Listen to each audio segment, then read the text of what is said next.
got to stand up strong. Ain't the truth about themselves to understand what went wrong. I know we can find a way. I know we can find a way. I know we can find a way to stand up, stand up, stand up.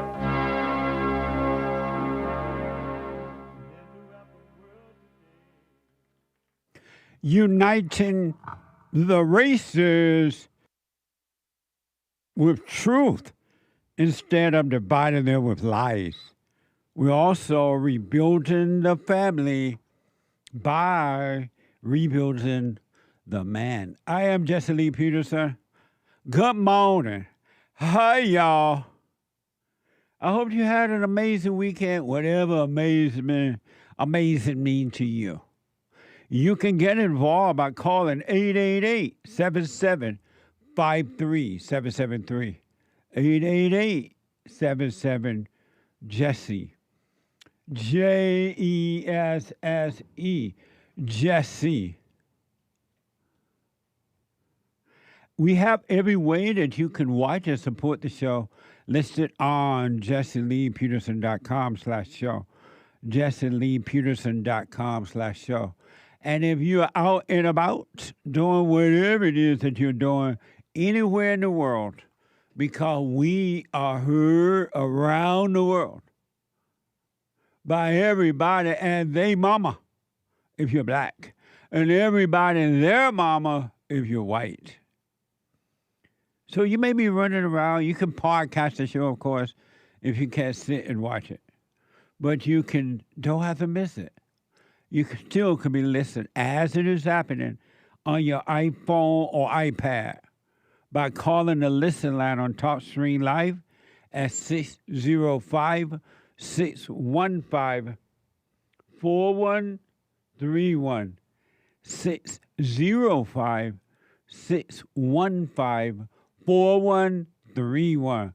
And to donate and have your comments read out loud, go to buymeacoffee.com/JLP Talk.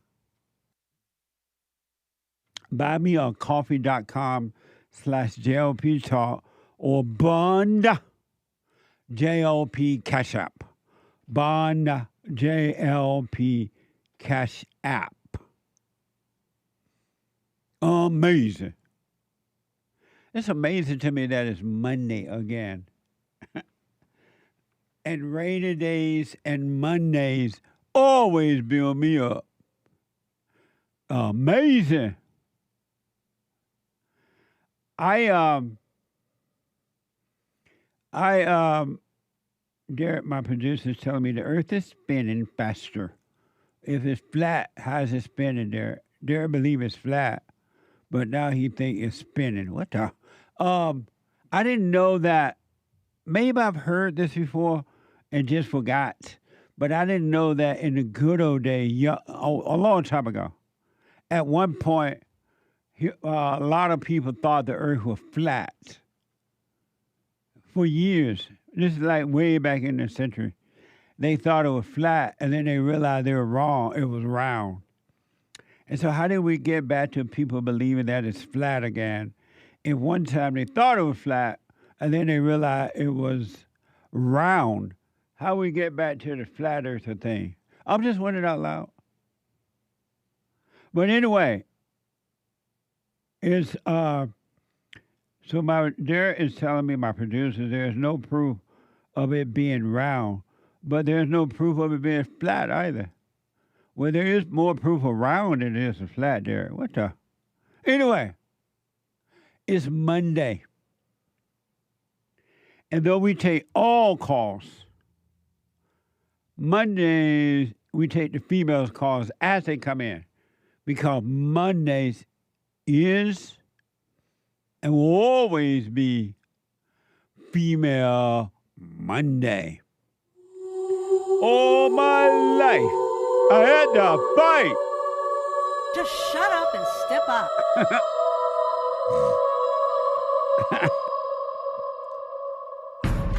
I like to make men uncomfortable. All my life I had to Fight. Let women take over. Some of us believe that women are getting paid less than men. I proudly say I'm a feminist. Thank you. You're welcome. Deep in their soul, they want to be home with those babies. We've been lied to for so long.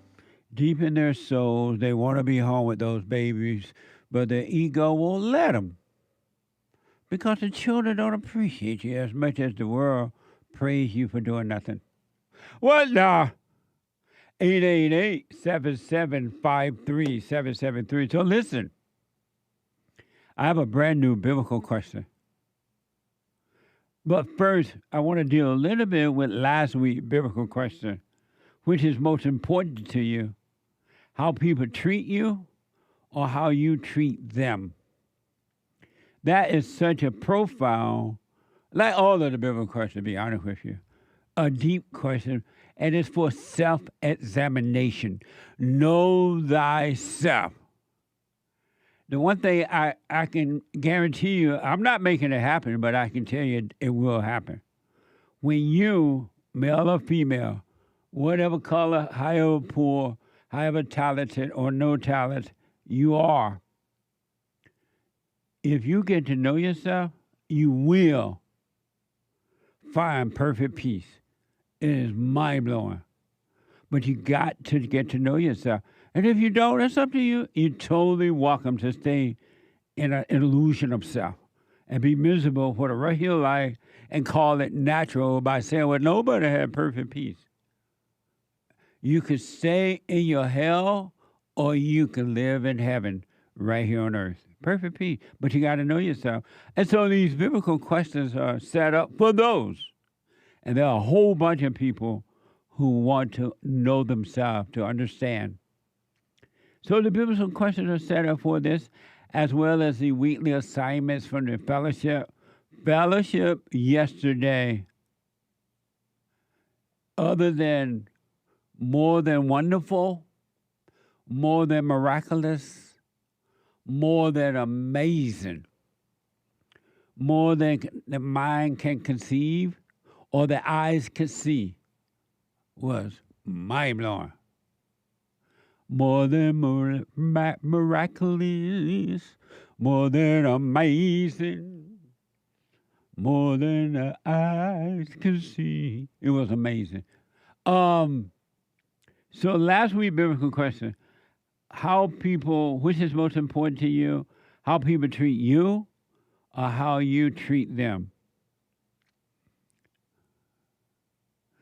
And the normal way to be. But you can stay in your abnormal state, really.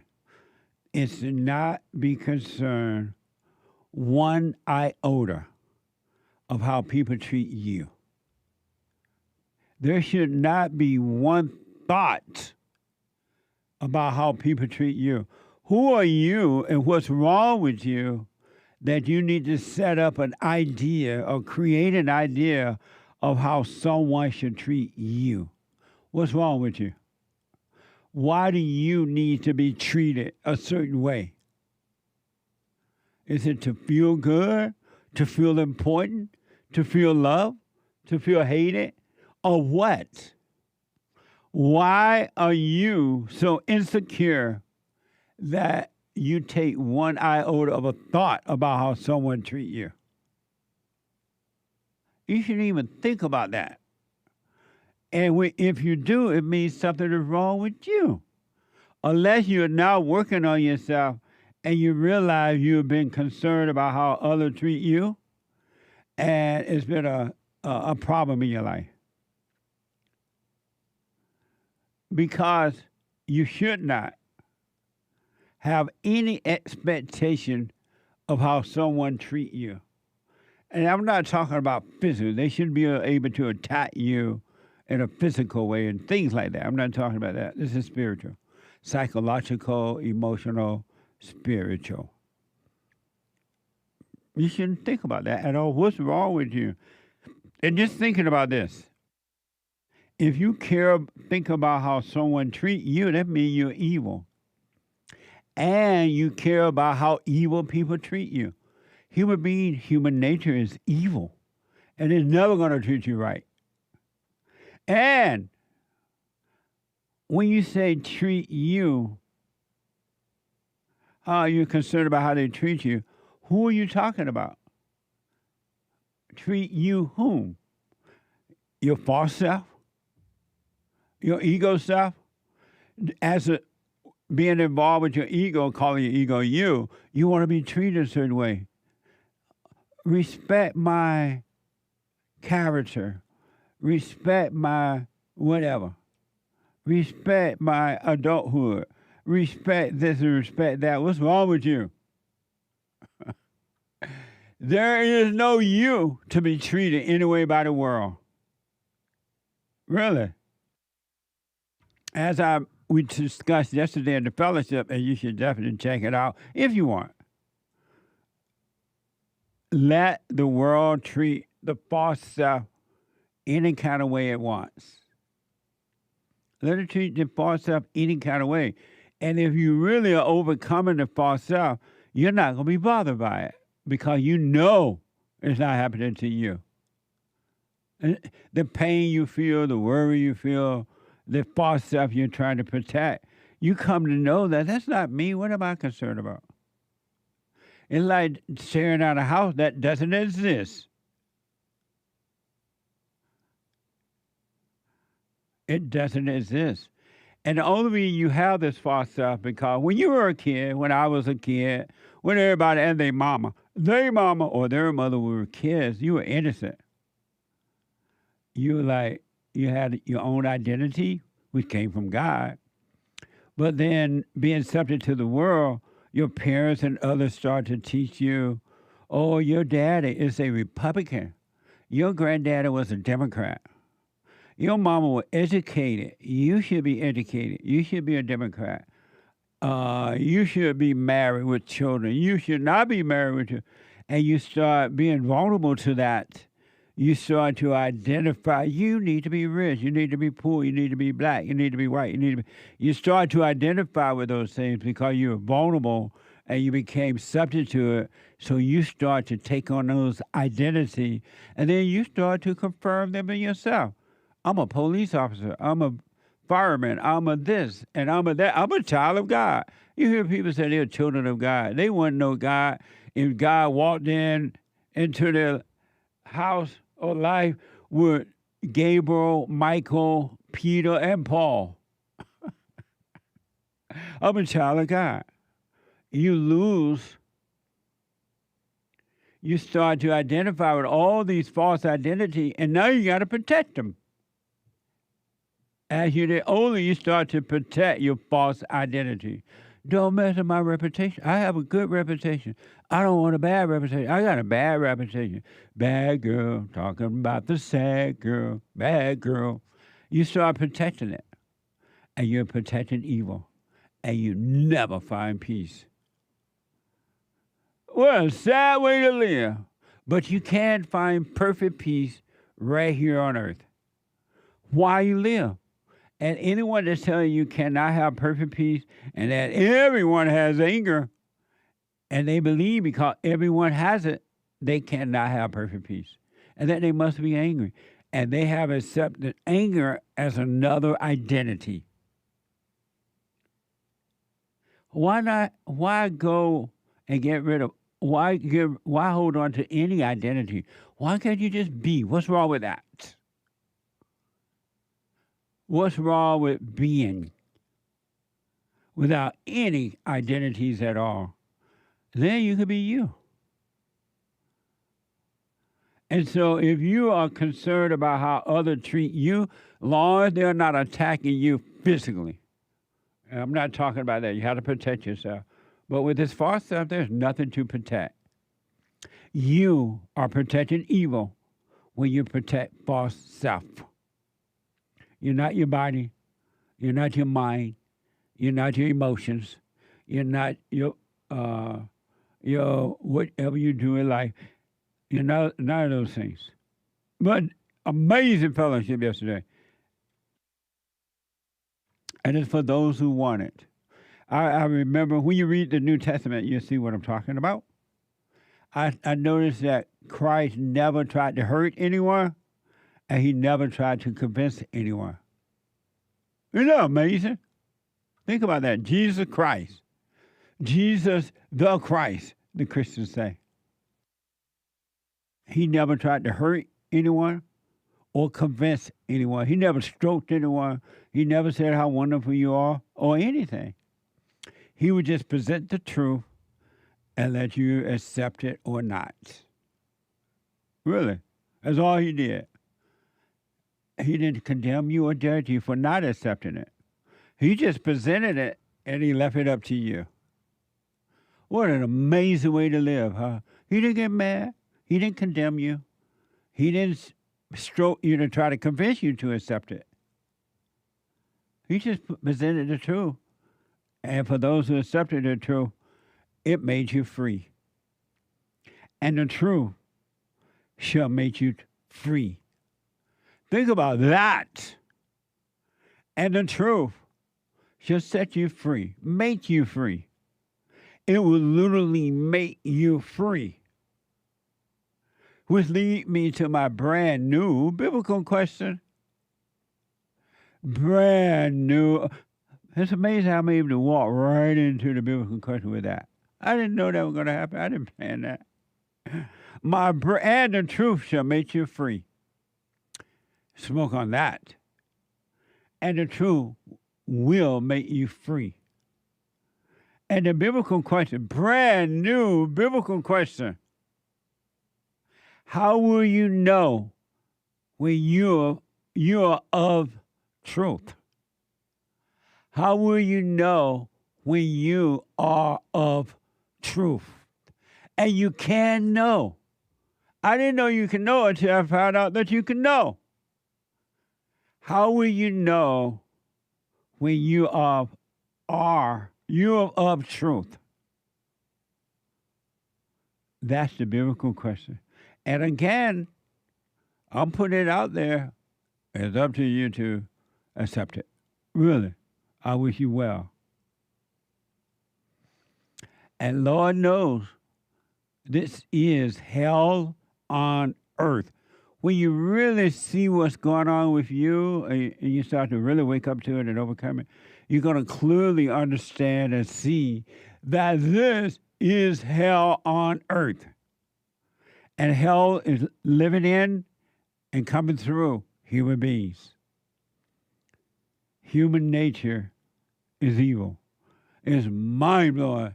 It's evil. But if you are blind to what's happening in you and you see bad things happening in the world, you're just going to see the physical person, but you're not going to see what's driving them. And you'll go along with them and make up excuses. Oh, it's because of race. It's because of male or female. It was because rich or poor. It was because you're Mexican or you're black or you're white or you're this. You just see physical and you don't see what's driving the physical because you don't see what's driving you. Amazing, huh? Paul said, and I repeat, and it's not even Bible Thought for Thursday, it's Female Monday. I always, and I'm paraphrasing, I've always wanted to do right. I wanted to be right, and I wanted to do right. But something would not let me. It prevented me from being right and doing right. And I cried, and I struggled, and I begged God. And I finally realized, I tried to change myself, and I finally realized, wow, it's not me. Something has made a home in me. And it prevent me from being right and causing me to do wrong. And so I realized it wasn't me. And so once I realized that, quote unquote, I gave up. I surrendered to the light. I surrendered to the Father. When will you surrender and stop playing God? When will you realize that you can't change yourself?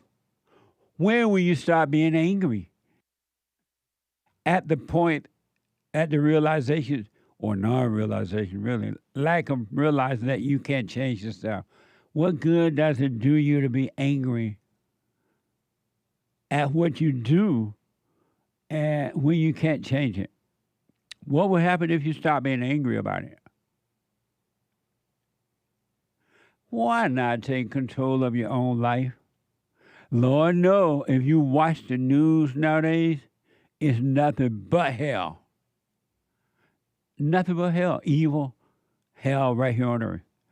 The NBC News Los Angeles reported that a couple was arrested in connection with a child abuse investigation that led authorities to their Arcadia, California home, where they found more than 20 children, some of whom were birthed by surrogate mothers. Watch this from NBC News. 15 children taken from this home in Arcadia, including a baby born in Texas to this surrogate mother. The FBI, me and some of the other girls that I'm talking to are currently working with them. I completed like a 3-hour interview with them a couple weeks ago. Kayla, in an interview with the executive director of the Center for Bioethics and Culture, says she thought she was carrying a baby for a couple struggling to have a child, Sylvia Zhang and her husband, only to find out months after she gave birth that she was one of many women carrying a child for the couple, and the baby she carried was now in foster care. Told me she was in jail for 4 days. The police took one of her phones for investigative purposes, and that they're accusing her of selling babies. She still swears that that's not what she's doing, that it's, they just want a big family. Amazing, huh? And the cops arrived at the home, after a tip, and found it was set up like a school inside. Watch this. This all unfolded when a hospital called Arcadia police about a 2-month-old baby who came in with head trauma. When police arrived at the home on Camino Real to investigate, they discovered 15 children in the home, ranging in age from 2 months to 13 years old. 6 other children connected to the couple were found in the care of family and friends. Neighbors are in disbelief. At home eating dinner, and we watched the news and we couldn't believe it. Shocked, sickened. Police say the home was set up like a school and that cameras they seized from the home showed the kids were being emotionally and physically abused by at least 6 nannies, including this woman who police are searching for. And police say the parents were aware of the abuse. Amazing. Shock. Sickening. Why? Why are you shocked and thinking about somebody else's evil? What the? Why are you shocked? But here's my thing. And I kind of, when I first started hearing years ago about surrogate mothers, I've often wondered, why would a female have a baby, carry a baby inside of her womb for 9 months for somebody else? And I wonder, what happens to the female soul that she would carry this baby for 9 months, and then at the end of the 9 months, the baby pops out and she gives it away to somebody else? She didn't feel anything for the baby, or what? Or is it just for the money? Is money more important than the child in the womb? What type of female would do that?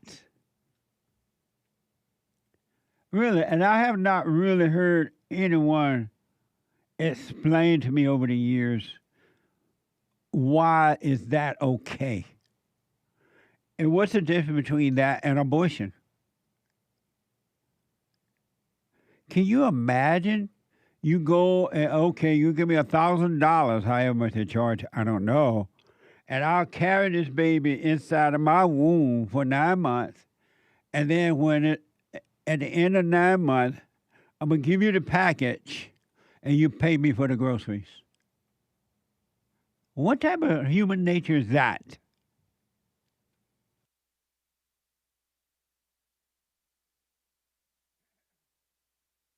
Really? What?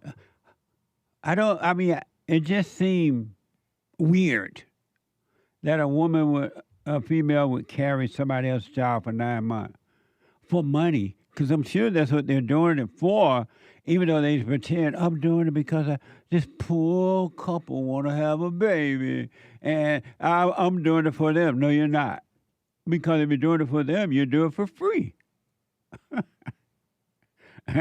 Why don't you do it for free? Okay, I'll have this baby. I'll carry this baby for you, no cost, no nothing. Don't worry about the medical or anything. I got it. Money, money, money. Where is the love? And then these people having twins and children in the room, and they're how? What the? And they look like Asian or Chinese or Japanese. Kind of hard for me to know. This is hell on earth. Now do you believe me when I tell you that human beings, human nature is evil? It's of the father, the devil. That's why we all must admit we're evil, and then the change will come. Nick, what do you think about that? A woman, a female having a baby for somebody and giving it away. When the baby pops out, okay, here's your paycheck. Am I wrong? Am I wrong? No, I think you're onto something. It might require a certain kind of person. What kind of person? Maybe a little irresponsible, opportunistic.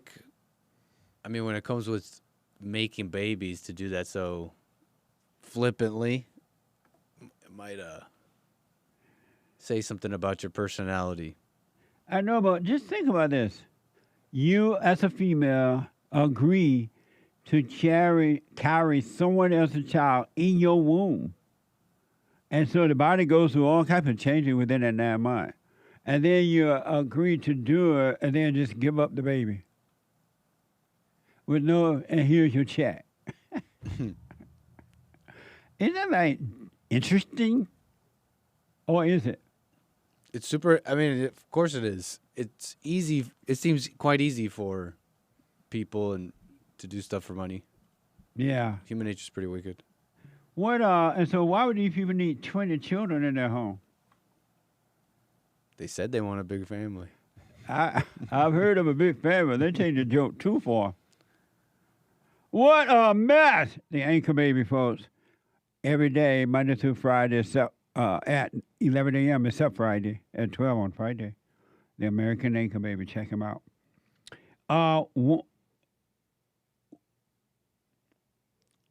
If ever we needed you, Lord, we need you now. You can overcome hell within yourself, and as a result, overcome it in the world. But you got to work on you, folks, and you can. And there are men and women doing it, overcoming, and working on overcoming every day.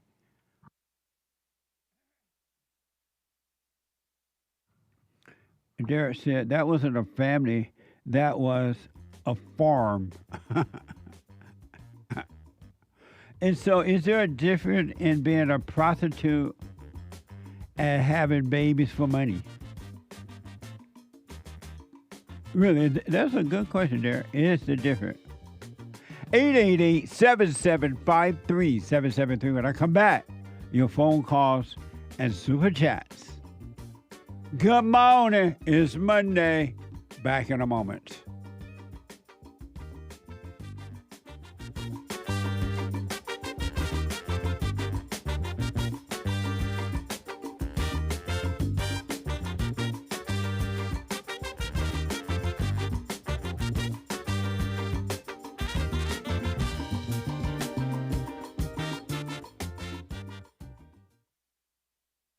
Check out my book, For Raised to Responsibility.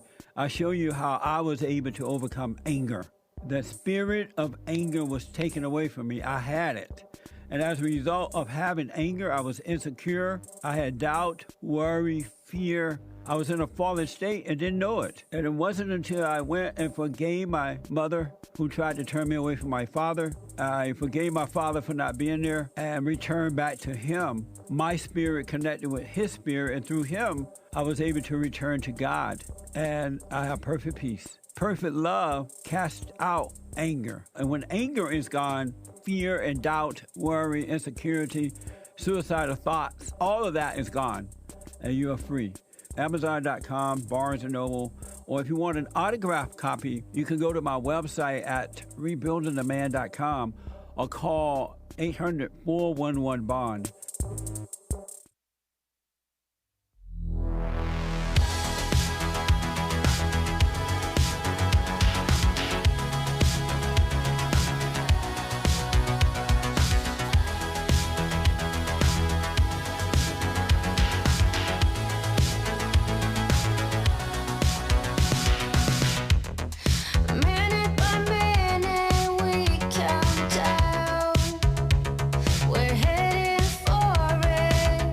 It's Monday. Rainy days and Mondays always build me up. It's Female Monday. 888-7753-773. 888-77-JESSE. So listen, great news. Listen up. I want your undivided attention right now. Listen up closely. One announcement in this half hour. We have a fundraiser drive going right there at rebuildingtheman.com/donate, right? And we need to raise up to $50,000.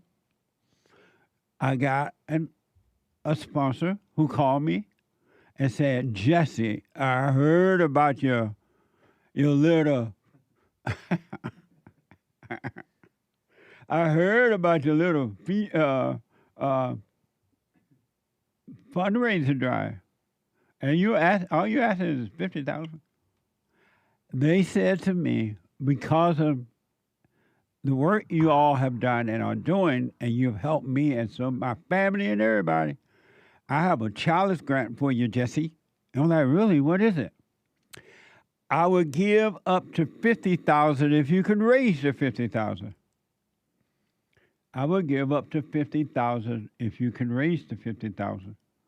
And I know that would be a big help to you all because you guys are doing amazing work. So I now have a childless grant of $50,000. I'm asking you all to help me get to $50,000 so we can get to $50,000. All right? So I'm asking that you help us out on this. Go to rebuildingtheman.com/donate, rebuildingtheman.com/donate, or call 800-411-2663. 800-411-BOND, or you can mail it in at the P.O. Box 35090, LA, California, 90035. All right? So let's rush to the $50,000 so we can get this other $50,000 and help make it through the summer. And you can hit that little cash bar up there too, I think. What do you call that thing? QR code. QR code. You take a picture of it with your camera. Yeah, take a picture. Well, just point your camera at it. Your phone will know what to do. Right on. So I'm thanking you all in advance for those who have not given and for those who have given. Give something to get us to the $50,000. And I do appreciate it. 888-7753-773. Let me go to Rochelle out of hold on 1 minute. Minnesota. Rochelle, welcome to the show. Good morning, Jesse. How are you? All is well. How are you, Rochelle? I'm doing well. Thank you for asking. Yes. So my question is, first I want to ask, what do you think is a woman? What? What is a woman? Since it's Female Monday. A child of God. A woman is a female who has become a woman. Okay. Fair enough. Okay. So my other question is, okay, hold on, sorry. Is addiction a disease or a choice? It's definitely not a disease, and it's not a choice. It's not a disease or a choice? No. What do you think? Well, I've been brainwashed to believe that it's a disease. How can someone make you think that drugs is a disease? Because it's a disease of choice, because you no longer have the decision to make the right choice. But you didn't make the right choice to even start using drugs. Well, they say it's genetic. So, like, if your parents are an addict, then that means that you have the possibility of becoming an addict as well. And do you believe that? Well, both of my parents are addicts, so I believe that, and I mean with alcohol, so. So, are you an addict? I'm an alcoholic, yes. And so you believe that you became an alcoholic because your parents were alcoholics? Yeah. And why do you believe something like that? Because I grew up around it, and it was just something that was very normal. And so you believe you can't help yourself? Well, yeah, to an extent, but I mean, that's why I believe that I have to, get help from, medical and stuff. And will you always be an alcoholic? I hope not. Do you believe that you will? If it's a disease, you believe it's a disease, right? Yes. And how will you overcome a disease? With treatment. And how long you been doing treatment already? For about a year. And when will the treatment heal the disease? Well, they say the opposite of addiction is connection. So connection. Yeah, like having like good supportive people in your life where you can go to like meetings, and that's why they have AA and stuff like that. And then now you're stuck with that for the rest of your life, right? Well, stuck with it. It's more or less like a gift that you get to be around these other fellow addicts. So it's a lifelong gift then, right? Yeah. So you're stuck with being around somebody else to try to prevent you from drinking. Yeah. And that makes sense. Right. Why does that make sense? Well, because they're supportive and sorry, say it one more time. What's the question? Why does it make sense to you that being around other addicts are going to help or stop you from being an addict? Because we have a common problem together. So everybody got the same problem. Right, and they help each other get through it. How can a person in hell help another person in hell? I don't understand. How can a person in hell help another person in hell? Oh, in hell. Okay. I don't know.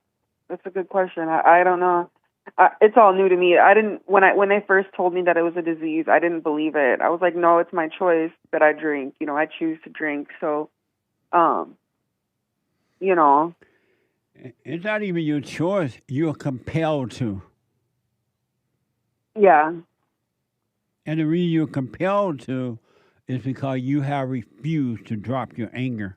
You have refused to stop judging. And so as long as you're judging, you're going to be miserable on the inside. And then you look for alcohol or something to make you feel better, and it only makes things worse. But if you drop your anger, you won't need the alcohol or anything or anyone. Why don't you drop your anger? It's easier said than done, like how sometimes. You know? Because I'm not a very angry person, but like I have like resentments towards like certain my mother. Right. And I want to. Resentment is anger, and you want to what? I want to forgive her, but like she's no longer here anymore. So it's harder to forgive her when she's gone, because like I can't just go and tell her like, hey, I forgive you, Mom, for, you know, drinking and stuff like that. I just kind of. But you can realize that you cannot help yourself. You're controlled by alcohol, you're controlled by anger, and you don't want to be that way, but something else is driving you. And that would cause you to realize that your mother could not help herself. Her mother did it to her, and because she's dead, you're not able to go to her, but you'll forgive her by realizing you can't help yourself. She could not help herself. Then you will forgive her. Yeah. Well, thank you, Jesse. That's really good information. I appreciate it. Will you forgive? Yeah, of course. I do forgive her. I just don't know how. Like, I'm like, I don't know how to forgive someone that I can write her a letter, probably. I think I'm probably going to do that. I'll write her a nice What letter. did I just tell you about forgiveness? To drop my anger. By how? And by forgiving my mother. And how? How will you forgive her?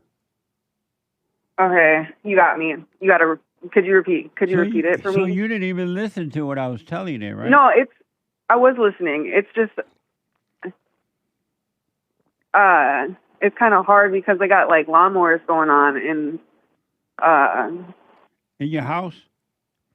Outside my house. Oh, so you outside right now? No, I'm inside, but they just got these lawnmowers going. Let me ask you this because of time. Okay. Could you help yourself?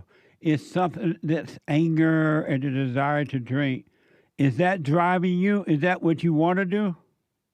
No. Is it like something else is causing you to do it? Yeah. And do you see that you can't help yourself? That I can or I can't? You can't. Yeah.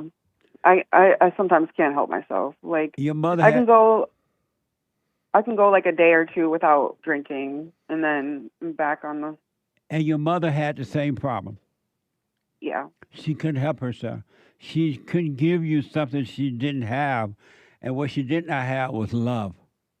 She was miserable on the inside because her mother, she resented her mother. She was yearning for her father. It was the same thing. And so if you realize you can't help yourself, it will cause you to realize your mother could not help herself, and you will forgive her so you can drop the anger. Your only problem, alcohol is not the problem. Being angry is the problem, and you're trying to cover it up with alcohol.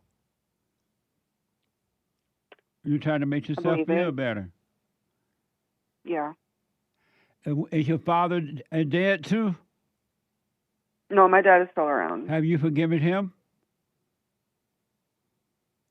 Yeah, I forgive him by staying away from him just so that I don't, because he's miserable and I can't help him, so I just stay away. And what will happen if you forgave him? Well, I don't know. Do you think your father... He probably just... He probably Sorry? What? He would probably just take advantage of me because he's stolen from me before. He's, taken, like I've given him cars and stuff like that, and he still just uses. So, but he uses to an extreme. Like. Do you think your father want to be the way that he is? No. Do you think that if he could help himself, he would? No. I don't think he would help himself if he could. He would. Why don't you forgive him so you could go free? Well, that what doesn't mean you got to hang around him. It doesn't mean you got to give him anything. But if you want to be free, you got to stop judging him. You're very judgmental, and it's keeping you in hell. It's keeping you miserable. Why don't you forgive your father so God can forgive you? Okay. I don't know. I guess I should forgive my father. But why not forgive him? Why won't you forgive him? Who are you to judge him? Well, I'm not really judging him. I'm just kind of, you know, trying to distance myself from him so that I don't end up like him. You already like him. You're right, and if he's taking advantage of you and you giving him money and buying a car, you shouldn't be doing that anyway. But if you want to be free of all the guilt and conflict within yourself, you must forgive so God can forgive you. Yeah. And you wise have words, Jesse. what? They're very wise words. You have no right to judge anyone, because when you're judging yourself, and it's coming back on you. What you do to others, you do to yourself. So you're coming back on you, and you're never going to be free, because you're judging. You're playing God, and you will never know God. Satan will always be your daddy. You got to forgive. If you want to be free, Rochelle, you got to forgive your parents so that God can forgive you. And again, you don't have to hang around him. Don't give him anything. Just don't resent him so that you can be free, become free. And the alcohol and everything will fall away because you will no longer have conflict. Okay.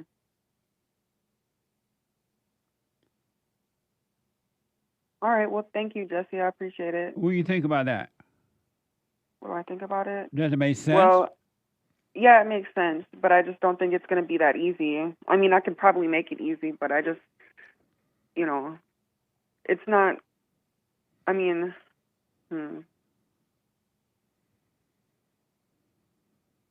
yeah, I think I think I can make it easy if I wanted to be Of course easy, you could. You do everything else you want to do. Right. And again, you shouldn't, if he's bringing trouble into your life, you should not hang around with him. You should not give him anything. You should not allow him to be around you, but just don't resent. Mm-hmm. And then Yeah, it's something I'll have to work on. Which would you prefer? To forgive and go free, or be in anger in your inner conflict and for the rest of your life and be a member of AAA? To forgive. So why don't you do it? It's easy. Otherwise, you're stuck with AAA the rest of your life. Yeah. AA, whatever it's called. Alcohol Anonymous. Right? You stuck with a program. Why don't you want to be free at some point? And how can people in hell help you while they're in hell? Two devils relying on each other. Yeah. That makes sense? Yeah. So which do you prefer, to drop your anger and be free, or have to be relying on some program for the rest of your life which never set you free? I don't know what AAA does, but I know that a person in hell can't help another person in hell. They can only tell you how to be in hell.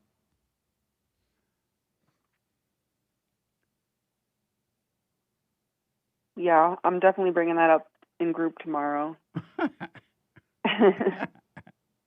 Why not drop your anger, Rochelle, and be free? You can drop your anger right now and be free for the rest of your life.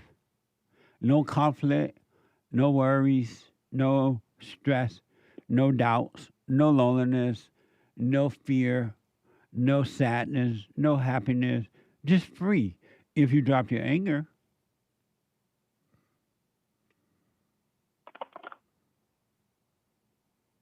Yep, it looks like I'm going to have to be dropping my anger. Well, I'm not an angry person, just my resentment. Your resentment is anger. Resentment and anger and evil are all the same.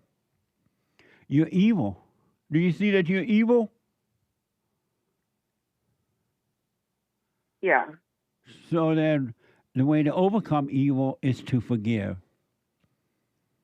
Don't hold anything against yourself or anyone. There's never, for any reason, to be angry. Never a reason to be angry. Anyone that has anger is separated from God, and they are evil and cannot be trusted.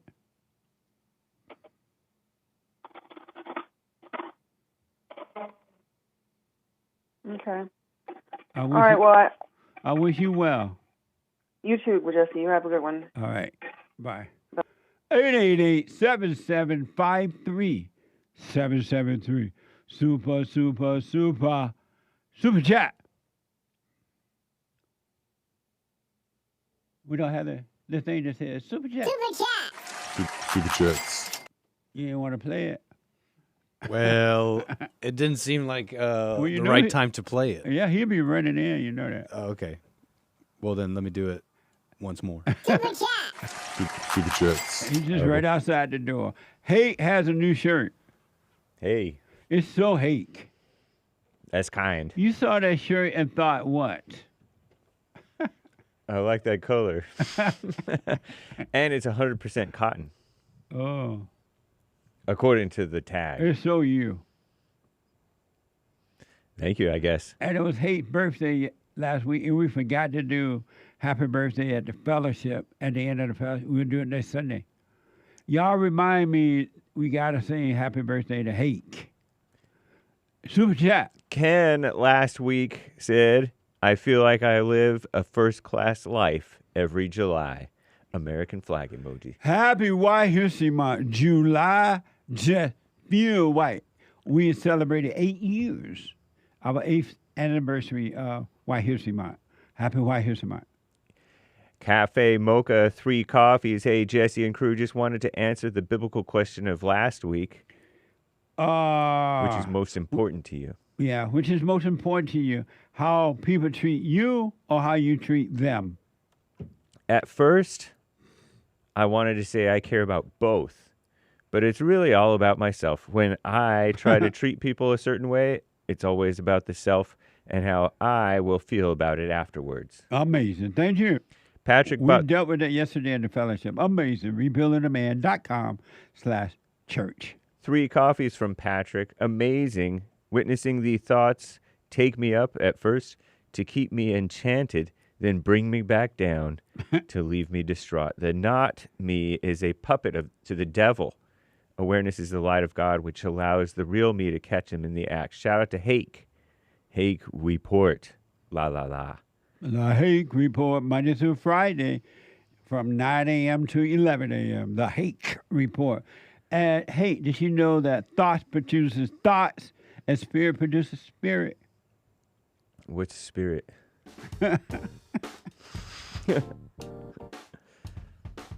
Yeah, I noticed that thoughts do. When you said that, I'm like, yeah, that's true. And people always listen to thoughts. Yeah. And every decision is wrong. What a mess. I know. Eric, 5 coffees. Women who have sex out of wedlock are beta females. That's for sure.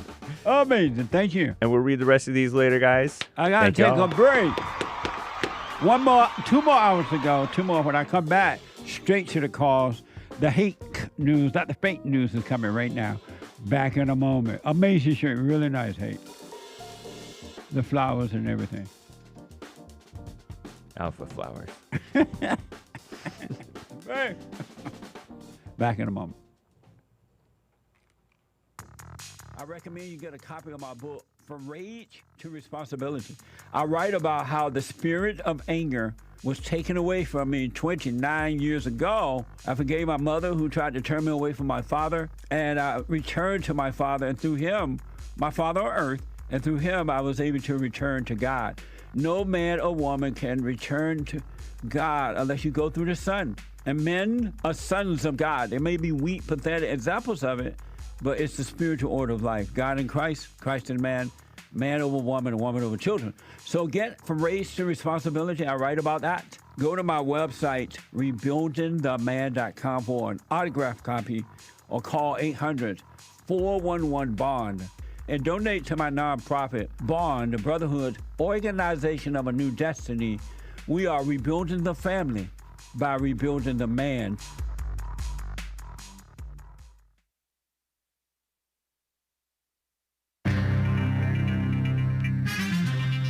some serious mess going on in the world, and Commie Nonsense is here to push their nonsense on you over it.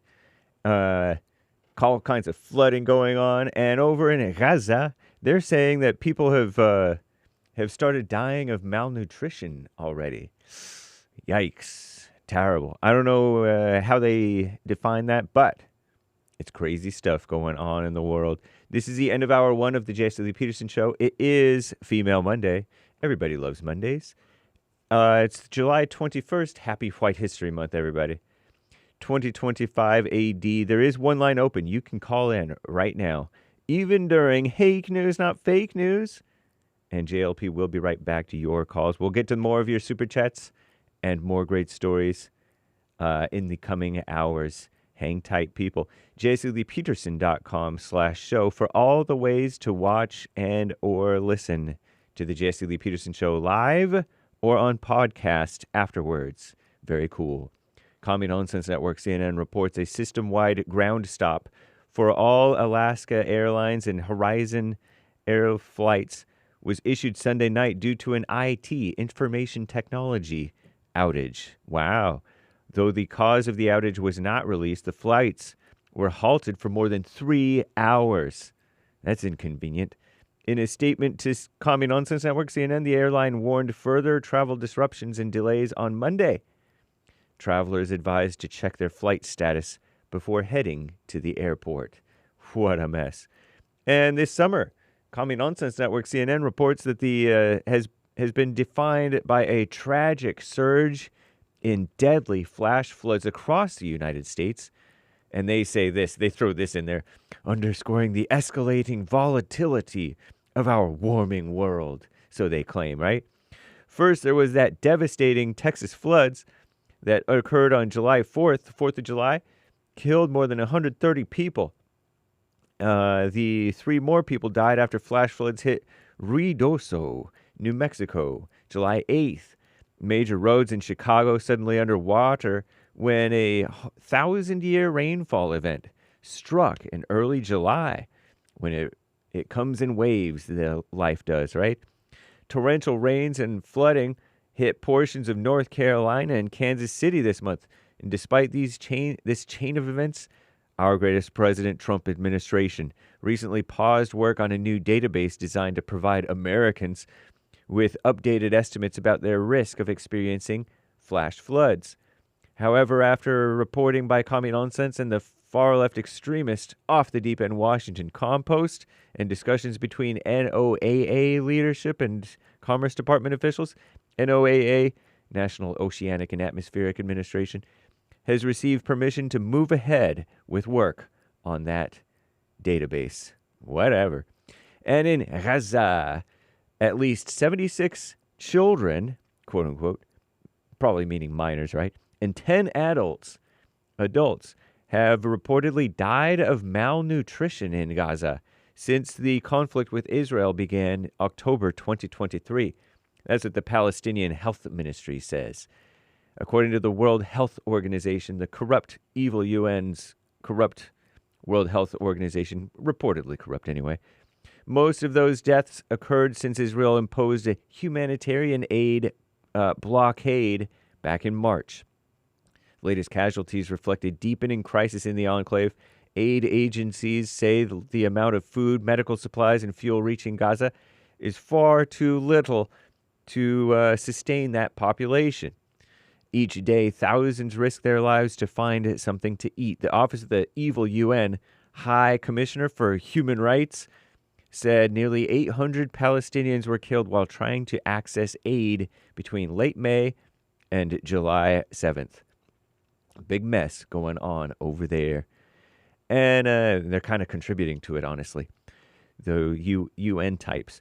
And Ukrainian President Volodymyr Zelensky has called for talks with Russia this week in an effort to reach a ceasefire deal.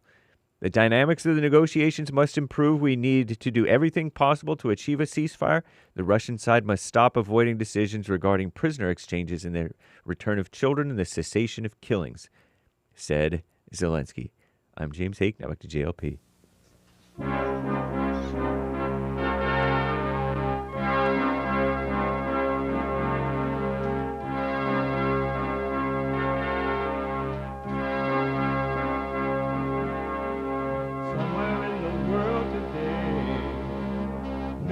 got to stand up strong. Ain't the truth about themselves to understand what went wrong. I know we can find a way. I know we can find a way. I know we can find a way to stand up, stand up, stand up.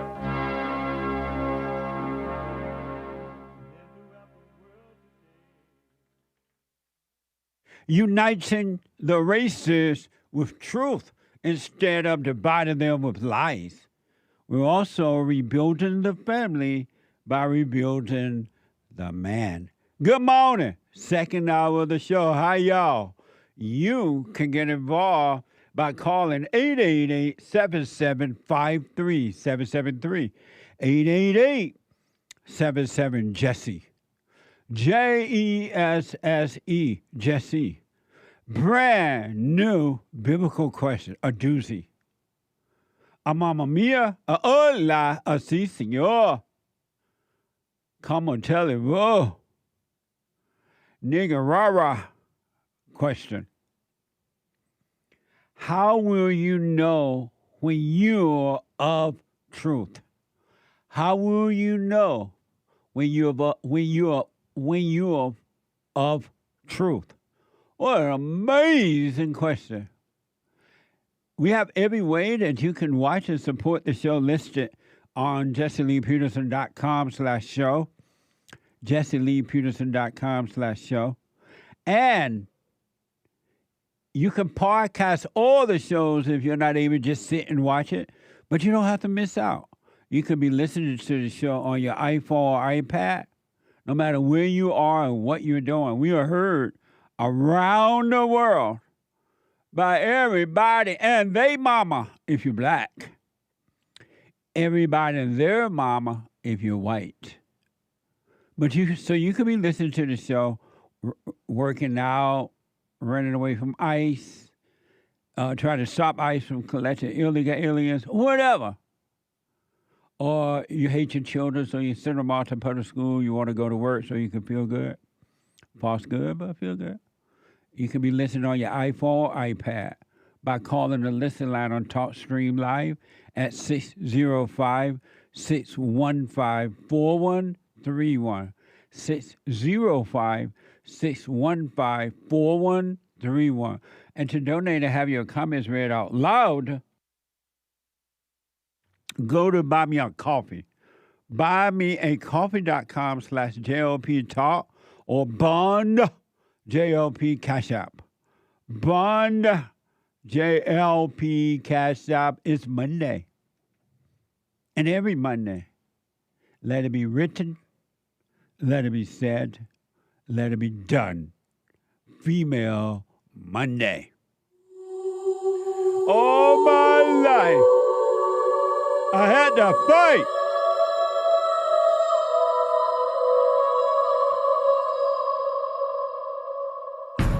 I like to make men uncomfortable. I bet you All my life I had to fight. Let women take over.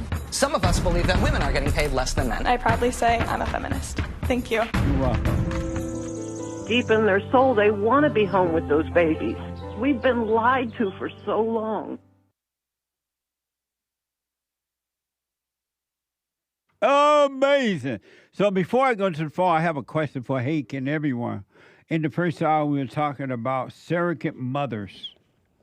And that this one story where in Arcadia, California, this couple had 20 young children in their home. And apparently some of them, if not all, some were produced by surrogate mothers. They had different women doing it, having these children. So I wanted to ask Hake, what's the difference between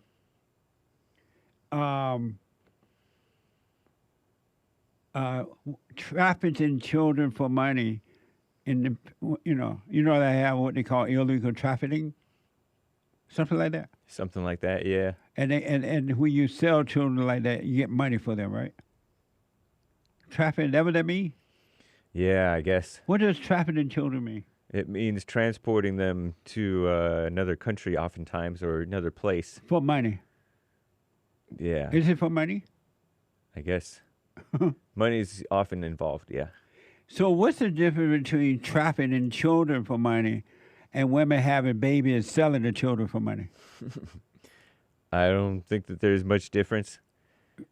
Have you ever thought about that? Because these women are, they call it surrogate mothers, right? And so they have legalized trafficking children because these women get paid and they hand the children over to the buyer. It's a weird thing because a lot of times women are not, they're waiting too long to have babies. But they're still selling children. No. Listen, I already said that. Listen. And so they don't. They need a young woman to have a baby for her. And do they have it free or they sell it? I think she gets paid. So is that trafficking? Because you get pregnant, you have this baby, you sell it. Mm-hmm. Is that trafficking children legally? I think it's sort of like that. What do you mean? It's weird because a surrogate mother usually, and the baby that's inside of her, even if it's not her genes, because it could be somebody else's right fertilized egg that she just carries. I think. And so, but she develops a connection with the baby, and the baby develops a connection with her because it's inside of her. Right. And she sells it. Right. So is that the same as people who go out and find children on the streets or wherever, and they go sell them to somebody else? What's the difference? Well, I mean, there's slight differences, but it's... What? Like what? Like, for example, she agreed and has like this personal connection with the parents, the ones who are going to be the parents. So or play the parents. And so that make it right? I didn't say it makes it right. It just makes it a little bit different. Is it making less I don't know if it's wrong. So if a parent took their physical child and said, I'm going to sell you, and they go off and sell the children to the buyers, is that wrong? It seems wrong. Well, how is that wrong? But a woman can have a baby and sell it.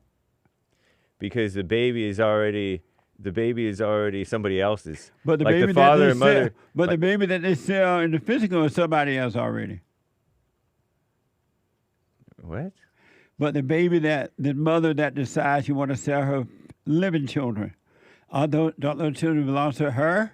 Right. And she decided to sell it. Yeah, but the baby doesn't necessarily belong to the surrogate mothers. Yes, it does.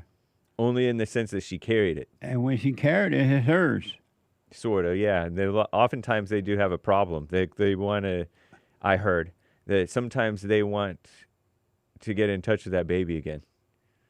Right, because that's her child. Mm-hmm. She had it. Some other man made it, but she still had it. And some other woman made it too. Too. Sometimes some other woman made it too. Right, whatever. But isn't that the same as selling children? Yeah, it's sort of like adoption. More like adoption, Jesse. Ain't nothing like a little bit. Same thing. How? Because it's somebody else's kid that you're taking now. But you deliberately get pregnant so you can sell this child. Right. Okay. How that different? That's different than adoption. It's basically it is what it is. Okay. I just want to know why is selling children, getting pregnant and selling the kids any different than somebody already have children selling them? I don't think it's ideal at all. Right. It's the same. But the people decide, well, one is legal, but they're both the same. And so they decide, I know you can't afford these children that you have, so you want to sell them, you can. We'll make it legal. Same thing they did with the surrogate mother. Yeah, it's nasty. Amazing, huh? Yeah. It feels like emotional woman's idea. And then men who decide to sell their sperm, because there are a lot of men who sell their sperm, they make buku money. They're still child selling. Right. I hadn't thought about that. I forgot all about that. I personally know men who sold so many sperms, it's not even funny. That's crazy. They got kids everywhere. Yeah. But they made money, so they sold the kids. It's not right. So, but why is that legal? But a person that want to sell their live kids that are already theirs, why would that be wrong if other people can do it? Because you're bringing them over for some other purpose. Because trafficking of children is usually to get into the country. Lately, it seems like because we let our borders agents, except for under Trump, let the people in if there's a family unit, meaning an adult and a child. Selling children is either right or wrong. That's just because these women are having these babies, they're making buku money. These men who are selling their sperm to make these babies, to sell these babies, making buku money. And the people who are buying the children can afford it. They're making money. Mm-hmm. I'm just thinking out loud. I could be wrong. I think there's instances where it's all right. Because adoption can be a racket as well, or it can be fairly innocent. Absolutely. Is it all right sometime then to sell your kids if you have a bunch of kids at home? Maybe. And you don't feel like raising them anymore, or you need some money? Is it all right sometime to sell them? Yeah, I mean that's what Israel's children did it to his favorite kid. Who? Jacob, Israel. Who? In the Bible. Oh, where's Jacob now? In heaven, I guess. But that's how the Israelites went into Egypt. That's how they went in? Mm-hmm. By selling a child? Yeah, the brothers kidnapped him and hid him in a pit, and they were going to kill him, and they're like, we can't kill him. Let's sell him into slavery. So he went into Egypt. And sold him. And then it was like a problem, and they went and saw him, and then they stayed in Egypt, according to the report. Are you mad at the Jews for killing Jesus? No. That one never made sense. The first time I ever heard it was a black basketball player. I was a kid reading the newspaper, and this black basketball player is all mad because the Jews killed Jesus. Doesn't even make sense. And Jesus not even dead. Right. Jesus lives. I was a kid and I understood that. Yeah. What a mess. Yep. The Hake Report, Monday through Friday from 9 to 11 a.m. Pacific time. Check them out. HAKE Report. Angie is a first-time caller out of Arizona. Angie, happy White History Month and welcome to the show. Hi. Hey, Angie. Hello. Hey, and happy White History Month. Oh, thank you. So I was calling because my mom and my stepfather asked me to. I've never heard the show before.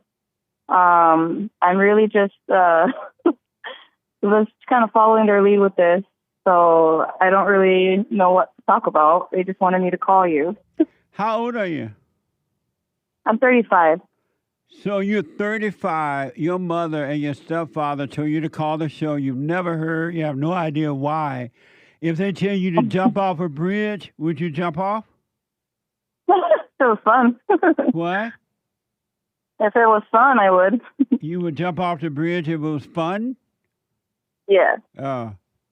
Amazing. Sign me up on some bungees. I love adventure. Amazing. All right. Well, thanks for calling. All right. Thank you. Bye. That was fun. Brenda is out of Maine. Brenda, you're on the air. Hey, Brenda? Yes, can you hear me? Brenda? I can't hear you that well. You're not very loud. You can't hear me? Well, you're not that loud. I can't put my speakerphone on? No. Let me see what it sounds like with it. Okay. How about now? Can you hear me now? Yeah, I can hear you a lot better. But can you hear me? Yeah, I can hear you. Well, now we got that figured out. Is that a problem day? Well, it just, I don't know. Maybe I need a new phone. What? Maybe I need a new phone. I hear feedback on your phone, Brenda. Oh, you do? All right, I'll put it. All right, how about now? Yes. I can't hear you that well, but I'll try. Okay, let's go for it. I can hear you. Maybe if I shut my TV off, will that help? Hold on, Brenda. Don't hang up. I'm going to have Derek work with you on that. Do not hang up. 888-7753. 773 888-77 Jesse. Jesse. Jesse. I want to, while we're trying to work out the phone situation, I want to show you, speaking of hell on earth, and hell is right here on earth, and it's operating through human beings. Human nature is evil. I don't care if it's your parents, your brother, your sisters, your husband, your wife, your children. All must be born again, right? And anyone that has resentment, anger is evil, and cannot and should not be trusted. I want to play this for you, show you what evil can make a person or influence a person to do. And evil tends to come through the woman. And men have it too, but it came from the mother. Here's a video of a mother cooking a massive breakfast for her 600. You have a pig serving a pig. Why would she make a video of that, I wonder?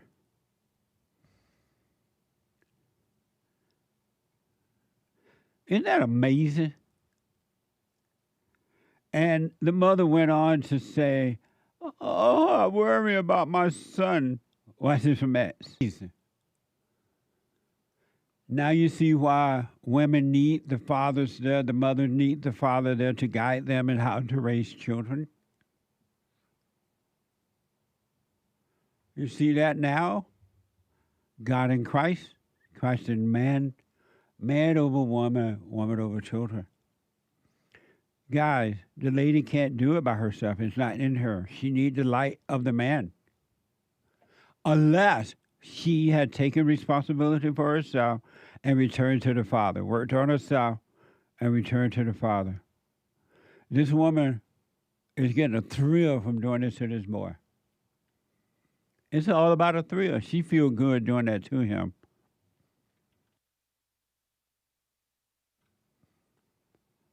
And she's looking out for him. Evil. Pure evil. Is Brenda ready, you think, Derek? Hey, Brenda? Yeah, hey, Jesse. Okay, go ahead. Hey, Jesse, I was just wondering, since I'm from Maine, you're not going to hold it against me and hang up on me, are you? We need a new governor, so you think maybe you could come up here and run? And who is the governor up there now?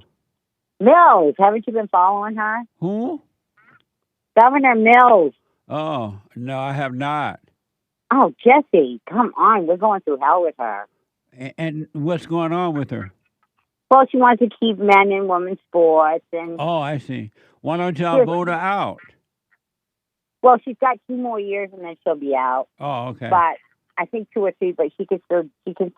But no, she's the one that, when all the governors went to the White House and she told Trump that she was going to see him in court, remember? And he goes, I'll see you in court. Remember? Brenda, your phone is still, I can't understand, your phone's still messed up. Oh, is it? Well, I'll call you back another time. Okay, because it's really bad connection. 888-7753-773. So somebody call the show. Angie called the show because her parents called her to call and no question, no nothing. What the? 888-7753-773. Let me go to Mike, our first-time caller out of Sweet Home, Alabama. Mike, you're on the air. Yes, sir. Hey, Jesse. Hey, Mike. Recently, just discovered your channel on YouTube, and I am now possibly one of your #1 fans. Amazing. Thank you. Amazing. You are amazing. When are you going to run for president, man? Probably never, but I don't know what tomorrow's going to bring. Happy White History Month, Mike. Yes, sir. That's right. And you are right on several things. I'm a #1 fan. Thank you, Mike. I appreciate that. Got a question for you. Okay. Hadn't seen this on your YouTube channel. Somebody may have done asked this question. How do you go about telling somebody, I don't care what color they are, to pull their pants up when you're in the line at the grocery store or the dollar store? How do you go about telling people to pull their pants up? You don't want to see their underwear. They plumb down past the butt cheeks. What do you tell these people, man? You tell them nothing. Just let them suffer in their own hell, and don't you be bothered by it at all, because human beings have the right to be wrong. And if that's the way they want to present themselves, just don't be angry and let them walk around that way if they want to. Don't be angry. Right. Man, you have I have really enjoyed your talk show. I wanted to give you a shout out and tell you I appreciate what you're doing. And I enjoy watching your show on YouTube. Thank you so much. I won't hold you. You've got a lot of people to talk to, but I appreciate it. Thank you, Mike, and I absolutely appreciate that. Thank you very much, and happy White History Month. I appreciate it. Thank you. All right, buddy. Amazing. 888-7753-773. Is this Rachel? Huh? Is that Rachel? Yes. Rachel, a first-time caller out of Oklahoma. Rachel, you're on the air.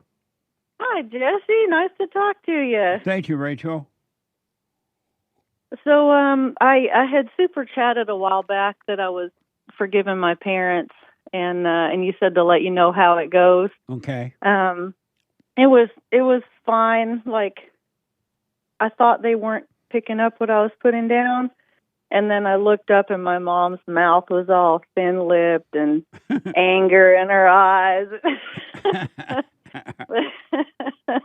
They got it, but the reason why I was calling was because I had a prayer that was I have always wanted kids, and I'm kind of an older woman now, and so I would pray. There was a lady in the Old Testament named Hannah that would go into the temple and pray that if she could have a child, that she would give it back to God. And, she'd go in and weep and cry and carry on. And so I would pray Hannah's prayer, because God did give her a child, and he ended up being like a priest. So anyway, I would pray Hannah's prayer, and when I started doing the silent prayer, I would still do my, like the hooping and hollering and all that, and I would keep praying this prayer, and I realized after a while it was like causing me agony. Like the silent prayer, I could just be still, and I'd have the best sleep of my life, and I didn't have any problems. And then I would start to pray Hannah's prayer, like, God, please give me a child, and I'll give him back to you. And the pain was just so intense, and it was just a stabbing. And I realized, like, that prayer is not from God. That prayer was just another sneaky thought that was finding a way to attack me. And that's been the last time that I've prayed a prayer like that. It's been really freeing, and I thank you for that. You're welcome. Did Hannah get a baby back when she had it? Yeah, I can't remember if it was Samuel that trained the baby or Samuel was the baby, but it ended up being a priest. But oh, I see. Yeah, she had the baby, and she gave him back to God as in being a priest. But and how old are you now? I'm 50. And why are you praying for a baby? This was This was probably a year ago. Why were you praying for one then? I wanted a baby. I'd always wanted a family, and I just couldn't have them. But I was in the fallen state. Why did you want one? I don't know. I just biologically, I just wanted one, but it's not that important to me anymore, I guess. Yeah. It kind of is what it is, and I know that there's, a plan. I just kind of am. I just do what I do now, and it's so freeing not to focus on my gut and my feelings and I want this, I want that, rah rah rah. When you say you're not able to have children? Correct. Oh, okay. Yeah. Are you married? I am, yeah. Oh, okay. Yeah. How your husband feel that you could not have children? He didn't want them. He kind of had a hard upbringing with his mom. His mom always told him not to have kids, and she's like, if they were misbehaving or whatever, she'd tell him not to have kids. So he ended up having a vasectomy at kind of a young age. And so why did you marry a man that could not make babies? I don't know. We were both in a fallen state at the time. That's true. Just kind of didn't know any better. But when you got married, before you married, did you know you wanted children? Yes, and it's that old thing, like you think you can convince them, you think they can change, you never know what'll happen, like maybe I can adopt or, So you married a man knowing that he didn't want children, he had a vasectomy and couldn't make children, but you wanted kids, and you married a man that couldn't make kids. Yes, yes.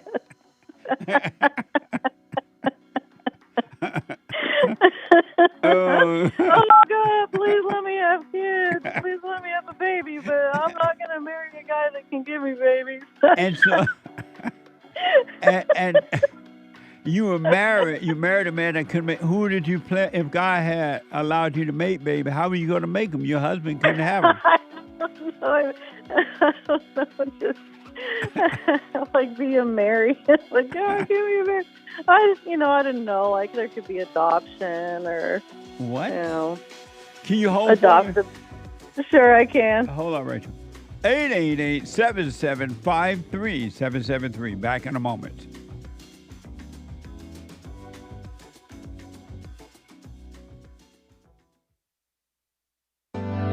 Steve, thank you for calling and thanks for holding. How have you been helped by the show? I'm going to tell you this. I believe you might go down in history as one of the greatest, if not the greatest, black man that ever lived on planet Earth, as far as I'm concerned. I don't know anybody before you that's been that great.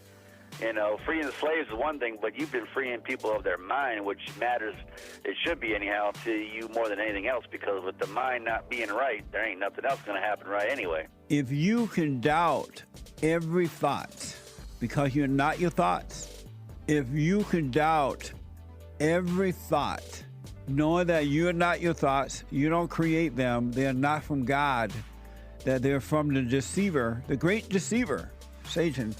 If you can doubt every thought, you can be free, just like that. At an instant. Bring every thought into captivity. It's so amazing.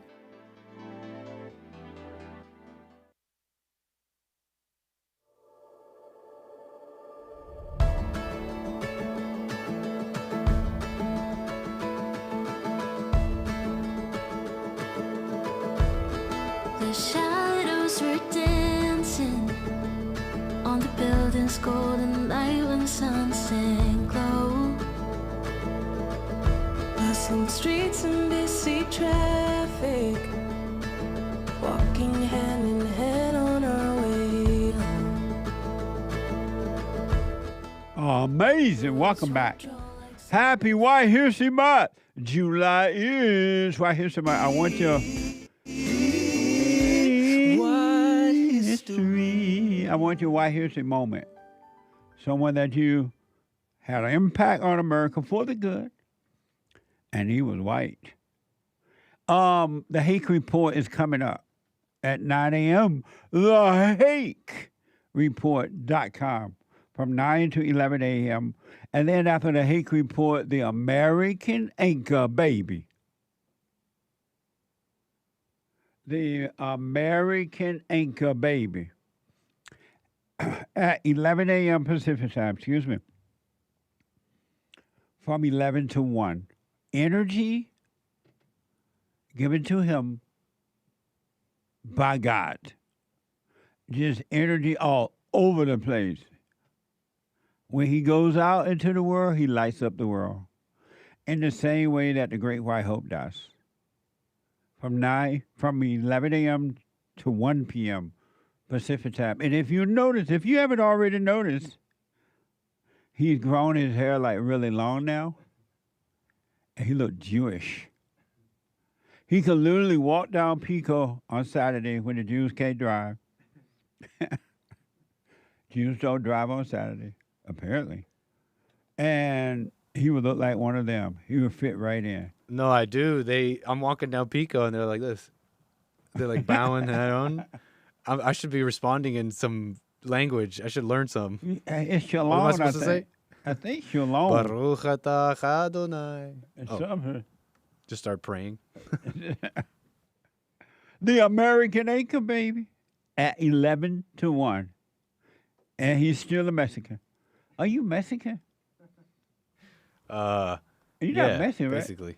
Oh, you're Mexican. Hispanic. Oh, you're Colombian genetics. What? Whatever that is. Is Alexis Mexican or Hispanic? Mexican. Alexis Hispanic? Mm-hmm. And not Mexican? No, she's Mexican. But not Hispanic. I think that's the same thing. Oh. Like you could be Hispanic and Mexican. Like it's at the same time? Yeah, like Hispanic means all these different Spanish cultures. Like one day you're Hispanic, one day you're Mexican? No, it's more like It's more like Mexican, Colombia, and all these different countries are all Hispanic. What a mess. Anyway, the American Anchor Baby. Listen, we have a fundraiser drive going there. Check it out on our website at rebuildingtheman.com. We got to raise $50,000. We have a chalice grant. So I want to encourage you or ask you to help me meet that chalice grant. We got to get it up to at least $50,000 more. And someone will donate they will give up to $50,000 to help us to help others. So help us to get there, all right? Go to rebuildingtheman.com. Rebuildingtheman.com. We have a fundraiser drive going on there. Rebuildingtheman.com or call 800-411-BOND. 800-411-2663. And we're going to put the sign up there in a minute. 800-411-2663. We have a fundraiser drive going there, and we have a challenge grant. They will give up to $50,000 if we can raise that. So help me, and I appreciate it. Let me go quickly back to Rachel, a first-time caller. And so Rachel wanted to have children, and she married a man who couldn't have children. He made sure he couldn't by having a vasectomy. And then she started praying like Adonai, like Sarah prayed. Was it Sarah or who? Hannah. She prayed to God like Hannah prayed, God, please give me a baby. But she married a man that couldn't make babies. But then he goes, oh, God, please. And she knew beforehand he couldn't make babies. And she still married him. And then she prayed to God before she go over to Egypt. She wanted to have a baby. Hannah.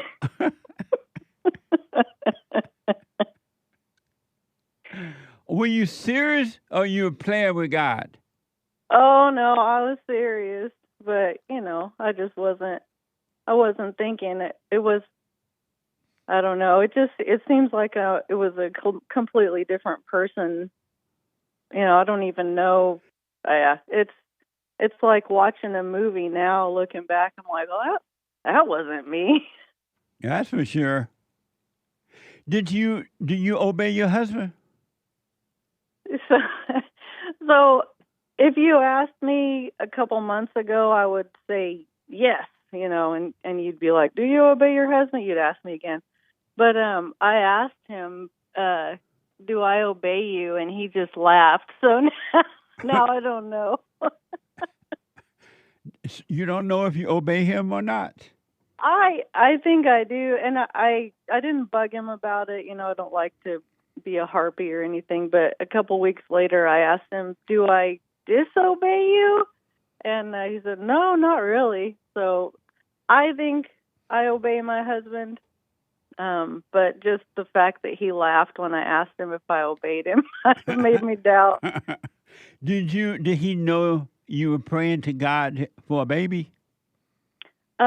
I eventually told him after I realized it was wrong what I was doing.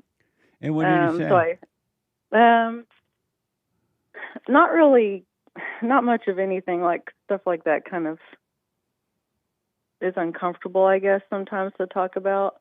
But he knows he was in a fallen state as well and had made bad choices. And now, it's, if we can go back, you could change it, but we're not trying to live in the past anymore. So have you accepted the idea that you're not going to have children? Yes. And you at peace? Yes. Oh, okay. And so you went and forgave your parents. Are you doing the silent prayer? Yes, morning and night. Right on. Well, you stay with it. Thank you, Jesse. One last question. When a man has a vasectomy, can it be reversed? Yes. And he refused to do that too? We didn't really talk about it. Like by the time he was open to having kids, I had moved past it. So. Oh, okay. There's no reason to get married if you're not going to have children. Right. Is that true? Yes. Yeah. Oh, amazing. Well, Sarah, Rachel, you stay with it. Stay with the prayer. Practice staying present. And anything is possible, all right? Yes, thank you. Happy White History Month. Thank you. Happy White History Month to you. I appreciate it. Bye, Jesse. Bye now. 888-77-53773. Let me go to Maryland and talk to Antoinette. Antoinette, happy White History Month. Hey, Jesse. How you Hey. doing? All is well. I called to talk about Alcoholics Anonymous. You had a Happy caller White History call earlier. Month. Yeah, okay. Yeah, I don't do Happy White History Month. I do Happy America History Month. How And about why that? not? Why not? You had a caller who called in, and he was talking about how it should be America History Month because white history is divisive. Black history is divisive. All of those other things are just so divisive. So I ascribe to what he said. I like Happy America. And History Month. when do we celebrate Happy America Month? We celebrate that every day. How do we do Every that? day, because every day God can use you to make history, whether how you're do black we- or white or whatever in this country. So it's the greatest country in the world. I absolutely agree with that. How but do I don't we like the white celebrate- history thing. How do we celebrate White History every day? You live your life. You just live your life, whether you're black or white or whatever. But you you just live said- your life as a person, as an American. I know, but you said that And you appreciate Antoinette, the things white people do, and you appreciate the things other people do. Antoinette, Hello? you Yeah. said that we celebrate American history every day, right? Yeah. And how do we do that? I just told you how. I haven't seen us celebrate American history every day. What is You haven't? You haven't seen an American flag blowing off somebody's porch? You haven't seen children saying the Pledge of Allegiance or things like that? You haven't heard somebody at a ballpark singing Star Spangled Banner? That's a celebration of American history. And you And hear it's a that? celebration of white history because a white man wrote the song. And you hear that every day? Well, you can if you flick through the channels of a television or you pull up a YouTube video, you can find it if you look for it. Amazing. Well, thank you, Antoinette. Go ahead. Okay, listen, I went through that program, I looked into the Alcoholics Anonymous. Oh, okay. Because I had a drinking problem at one point in my life, and so I went there. And I looked up the history of the program before I even got into it. It was started by two men, and the interesting thing was one was from New York, one was from Akron, Ohio. One was very religious, and one was very liberal. And what happened was the one who was very religious did the program like a Christian program. It started out as a Christian program. So a lot of the things that you were saying to that other caller were absolutely true. The program, it's a 12-step program. The first thing they want you to do in that program, you admit that you're helpless. Then you start working on your anger, because the book tells you, there's a book, the Alcoholics Anonymous book, it says resentment is the number one offender. We drink because we have so much anger inside of us that we use alcohol to kill it, to deal with it, okay? So in the program, the 12-step program, not the just going to meetings, because a lot of people now do that. They just go to meetings. You work through all of that. And the purpose of that is to get yourself spiritually connected to God. So you're not depending on people at meetings. You're not depending on, that kind of thing, which is exactly what you said to her. You're depending on your relationship with God to give you the strength to not pick up a drink. And it's very much like what you talk about. It's getting rid of the anger. And that's what I went through. I had to go through getting rid of all the anger towards my mother, my father, situations in life, all of that. I had to walk through it. I got a sponsor, which was what they tell you to do. And we worked through the program, and I got back my relationship with God, got back to the Father, which is what you talk about. And I had to forgive my mother and my father and all of that, which is what you talk about. And then I got back my relationship with God. And then I didn't need the program so much. You're not supposed to become dependent upon the program. The program is supposed to lead you to a dependency on God. So now you don't use the program anymore? I haven't been to a meeting in probably 2 or 3 years. And you have no more anger? No. Listen, I don't have anger to the point where it controls my life. So I pray and I read the Bible and stuff like that. But sometimes it shows up, and I ask the Holy Spirit to help me remove it. And so, do you still have anger? Yeah, I still have anger. And so, why haven't you dropped your anger? You know what, Jesse? This whole thing that you talk about dropping the anger, that has not worked for me. I don't pray every day. I'm not one of those devout people who prays every day. I go in and out of it, but I am very much aware of anger. I listen to your show. I've been listening to your show for about 7 years now. So I'm aware of when you talk about anger. I don't do the silent prayer. I don't do those things that you prescribe to help you drop the anger. So why not? But I am aware of it. And I don't know. I mean, I don't get angry every day. But why I'm not aware drop when it? anger, Because I don't believe. Anyone that has anger is evil.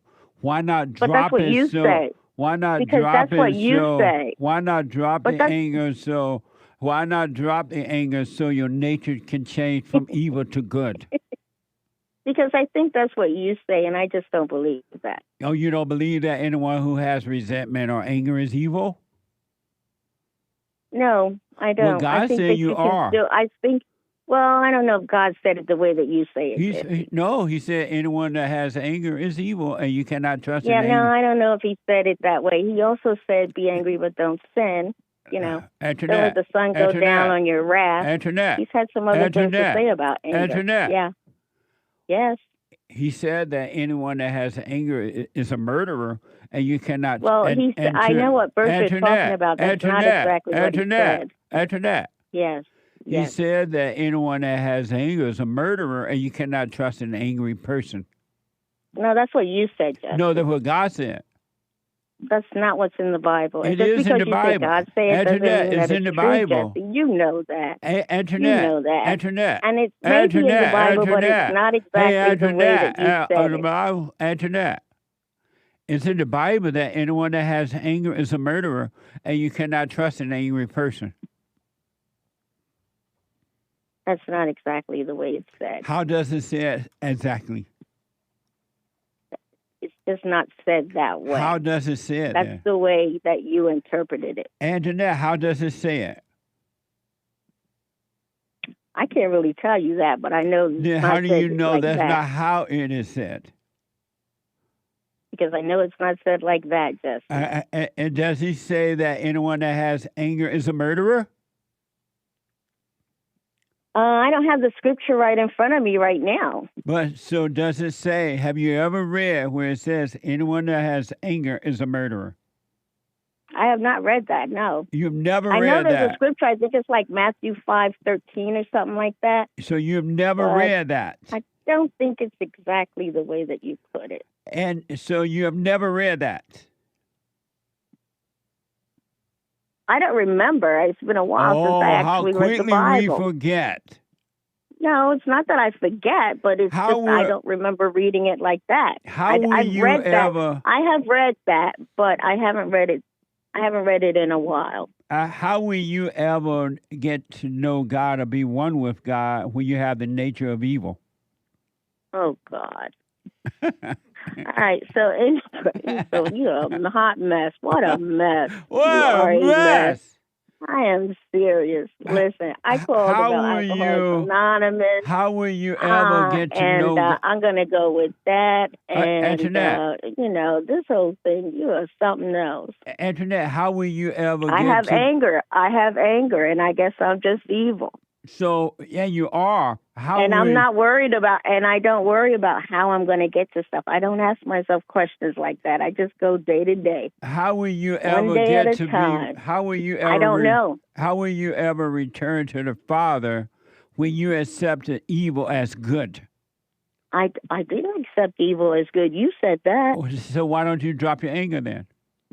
But you said that. I didn't say that I accept evil as good. So why don't you drop your anger then?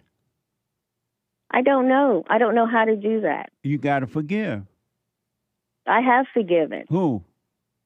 I have forgiven my mother. I have forgiven my father. I have forgiven everyone that you say should be forgiven. And so why are you still angry then? You tell me. I followed your prescription. I followed God's prescription, and I'm still angry. But I don't think I'm angry. I think that I have situational anger where something happens and I feel that emotion, and then I say, okay, you're feeling angry, get rid of it, and then I drop it. So why don't you do the I silent prayer don't so consider you myself can... an angry person because of that. Why I don't think you... that you put too much emphasis on it, and you make people feel guilty for having a normal emotion So at, you think at that the anger... appropriate time. You think that anger is a normal emotion? Listen, I think that emotions are a part of the fall. I think they're a part of being in a fallen state, and I think that we need the Holy Spirit to help us control those emotions. No. And so I say, Holy Spirit, help me not to be angry. Do you think That's that what I anger believe. is a normal emotion? I think that what I just said, I think that emotions are a part of the fall. Do you think that and I think that we need the Holy Spirit to teach us how Antoinette. to deal with emotions. Antoinette, you said that... And I think did you anger say is that one of those emotions. I don't Antoinette, ascribe to what you believe. Antoinette. Oh, Lord have mercy. Listen to this man go on and on. Antoinette, did Come you on say... now. Come on. Did you say that you believe that anger is a normal emotion? I did say that. I did And say what's it's normal, and that normal? most human beings... What's normal about anger? Lord, here we go. Antoinette. Most human beings have anger. What's normal about it?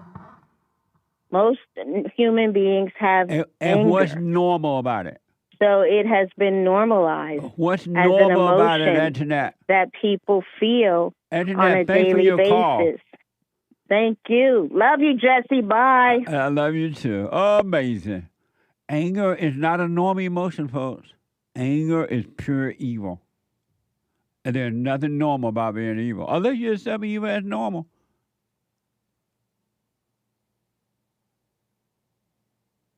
Amazing. Super chat. Super. Super chats. Anthony on Cash App says K Bass has a Latino background. Kamala Harris copy. Says Anthony. That's Carrie Bass. Mm-hmm. Oh, man. The Mirror. I saw a short news item, and so I may not be quoted right. That woman, the so-called mayor, what a mess of California, Los Angeles. Yeah. Was asked, had Trump done good? They were talking about Trump, and she hates Trump. And so they asked her something like, had Trump done anything that's good? And she couldn't think of anything bad. So they're like, Trump, Joe Biden and Obama let in everybody and their mama into the country, something like that. I don't remember word for word. And they asked Bass, was that a good thing? Instead of answering that, she said something like, I don't know if that was a good thing or not. Typical communist. She black. What a mess. Indeed. Thank you. Anthony says, I wish you well. The world can only offer temporary things, he right says. On. Thank you. T. Smith for coffee. Amazing.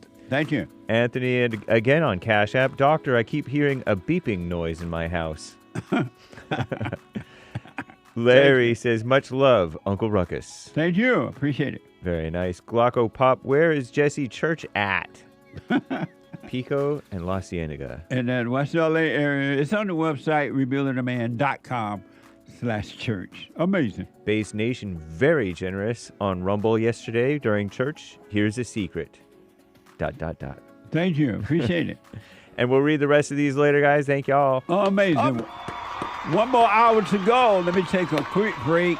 The hate news is coming now, and I'll be back in a moment.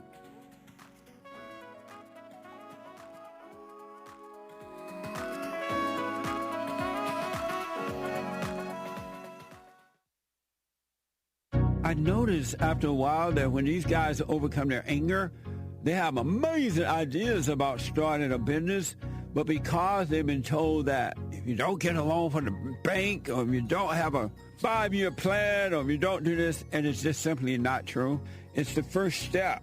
With faith, then all things are possible. So, but the most important thing is to return to the Father. That yearning that you have, that emptiness, that void, is not for more stuff. It's not for more friends. It is a return to the Father, because there's no way you can return to God and be angry at your earthly father. So thank you all so much, right? People around the world donated to Bond at rebuildingtheman.com, or they call 800-411-2663, and we're still committed to pointing the right way for men and women to return to the Father.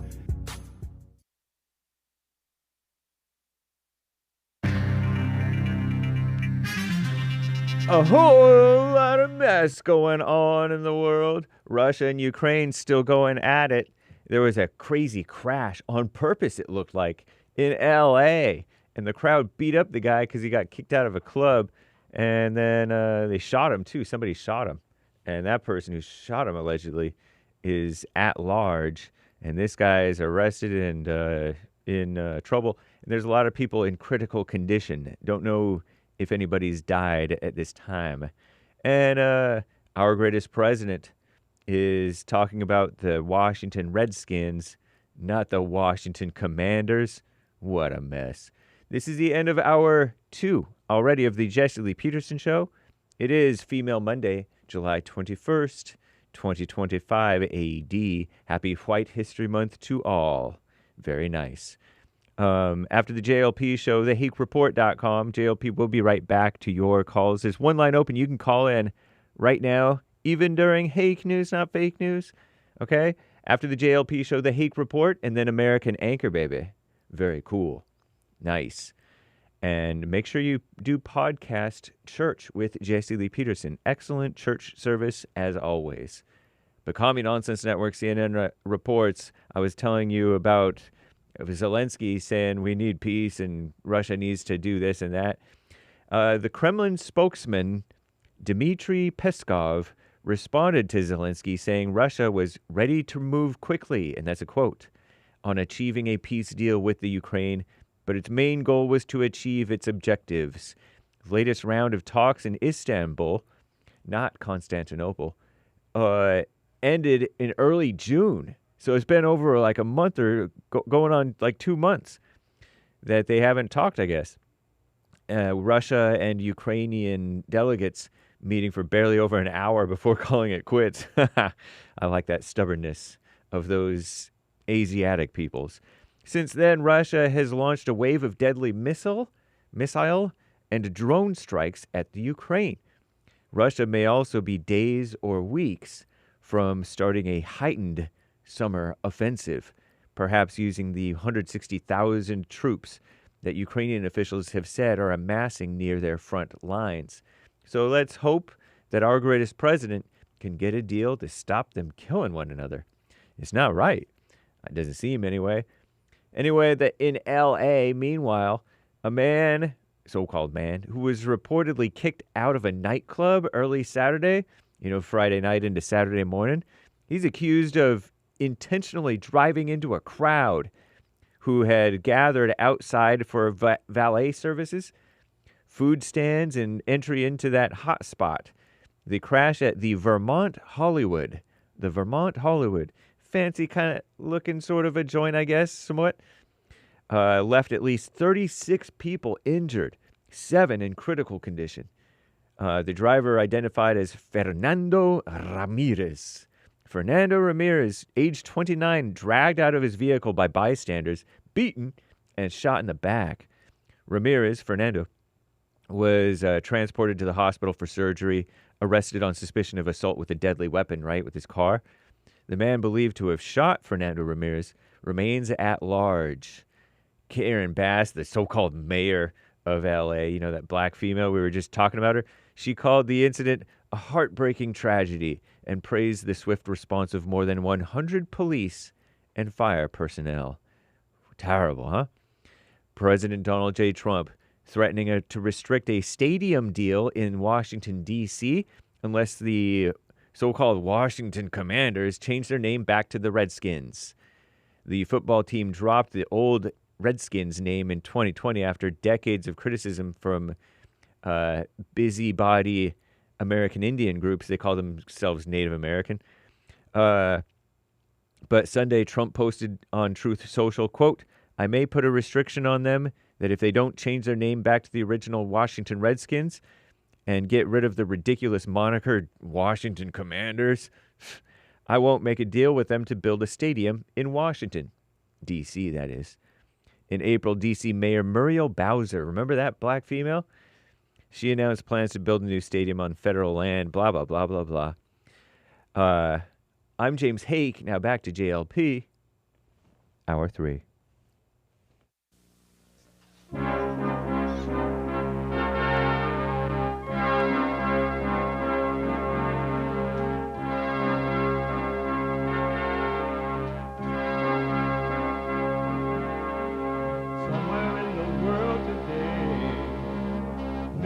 To stand up strong, think the truth about themselves, to understand what went wrong. I know we can find a way. I know we can find a way. I know we can find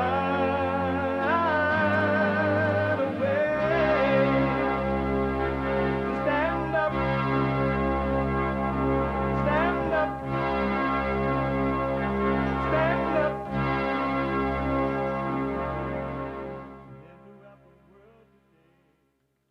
Uniting the races with truth instead of dividing them with lies. We're also rebuilding the family by rebuilding the man. Good morning. And it's the third hour already. And it is Monday. You can get involved by calling 888-7753, 773-888-77-JESSE. Amazing brand new biblical question for this week.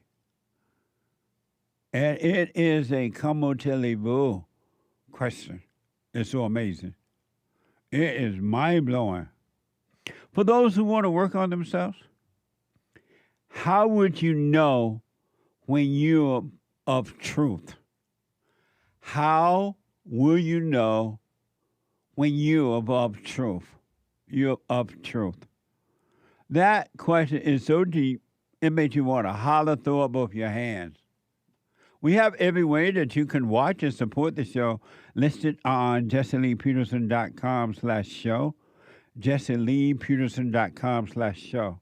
And if you're out and about, we are heard Monday through Friday by everybody and they mama. And if you're black, everybody they mama. If you're white, everybody and their mama.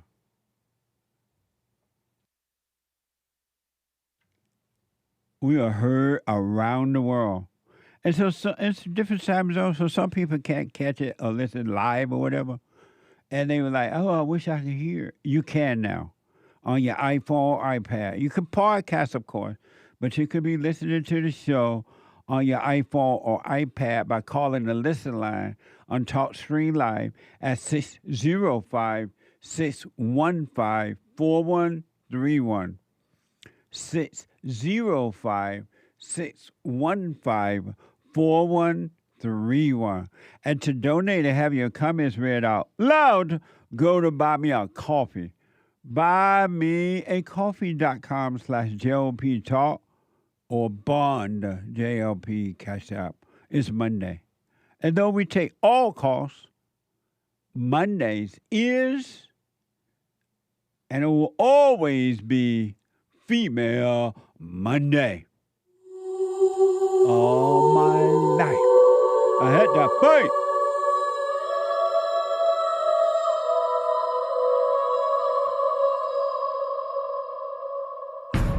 I like to make men uncomfortable. All my life I had to fight. Let women take over. Some of us believe that women are getting paid less than men. I proudly say I'm a feminist. Thank you. You're welcome. Deep in their soul, they want to be home with those babies. We've been lied to for so long. Amazing. Happy White History Month. July is White History, and July just feels white. We're celebrating our 8th year of White History Month. And so we've been getting a lot of White History Month moments and the white man who founded and created the greatest country on this side of heaven with the help of God. And so, amazing celebration this year. I've said that our battle is a spiritual battle, a warfare between good and evil, right versus wrong. And this is hell on earth working through human beings. And anyone, it doesn't matter. You can justify anger until the cows come home. Or resentment, anger and resentment is the same. Anyone who has anger is evil. And anyone, it doesn't matter how much you read the Bible, pray to the Lord, go to church, or whatever, teach the Bible class, or Bible study, or teach Bible college, you are separated from God when you have anger. And just because you read about Him and know about Him, knowing about God, reading about God doesn't make you know God. Amazing, huh? I want to give you a quick example of hell on earth operating through angry people. It was interesting that the young lady called now, and she believed that anger is a normal emotion. You know you got to be out of your mind. Look how violent people are who are angry. Look what they do to their children and to themselves and to others. Why would you call that normal? And then you say, well, one is extreme. Anger is evil, and evil is extreme in all cases. KTLA 5 is reporting that an explosion in East Los Angeles Friday morning killed 3 Los Angeles County Sheriff Department deputies who were moving undesignated Watch this from ABC. 3 deputies killed in what at this moment appears to be an accident as they were moving explosives. And it happened in the facility that you see behind me. This is what houses the Special Enforcement Bureau as well as the bomb squad. The powerful explosion rocked buildings at the Biscaylu Center Training Academy. It happened around 7:30 this morning, and from the air you can see the horrific scene. 2 of the bodies covered near a bomb squad truck. It appears the deputies were handling some kind of explosives when there was a blast. This is, unfortunately, the largest loss of life for us as the LA County Sheriff's Department since 1857. ABC News has learned the explosive had been brought in from what appeared to be a routine call and was believed to have been inert when it exploded. Tonight, we have learned their names. The LASD tells us they were Joshua Kelly Eklund, beginning on the left, Victor Lemus in the middle, and William Osborne. They served 19, 22, and 33 years, respectively, with the department. All were assigned to the Special Enforcement Bureau's Arson Explosives Detail. Amazing, huh? Hell on earth, working through human beings. According to this report, they found this in a garage there in Santa Monica, at a Santa Monica apartment complex. Watch it from Fox 11. And then the other part of this story, it is unfolding over in Santa Monica at this apartment complex. Lincoln and Day, federal agents, all type of investigators there all day long as the story goes, and some video and some pictures exclusive to Fox 11 News showing some of the ordnance that appear to be grenades that were collected there by the bomb squad members yesterday when they were called out to that area. They were apparently found in a storage area in a garage section as they were renovating that area. So that ordnance collected there, brought over to the training center, and then as the deputies were working on that ordnance to try to render it inactive or harmless, that's when the explosion happened. Amazing, huh? So I'm wondering, and they haven't said yet, why would someone have that type of explosion in a garage in an apartment building? I'm wondering, and again, I'm just wondering, was it already set up for the cops to come and get it? This happened. Just wondering. I don't know. But this is hell on earth. And anyone, I don't care if it's your mama, your daddy, your brother, your sister, your whomever, or you. You're never going to know God. You're going to always have unhappiness. You will never have perfect peace as long as you're angry. And you, when you're hurting others, you're hurting yourself. What you do to others, you're doing it to you. You're burning on the inside while you try to burn others. And here's a perfect example of that. Here's a clip of a white female and a Native American. That means like an Indian, I think. Native American means Indian, right, Nick? Correct. Okay, a Native American, Indian male arguing after a vehicle incident in the middle of the street.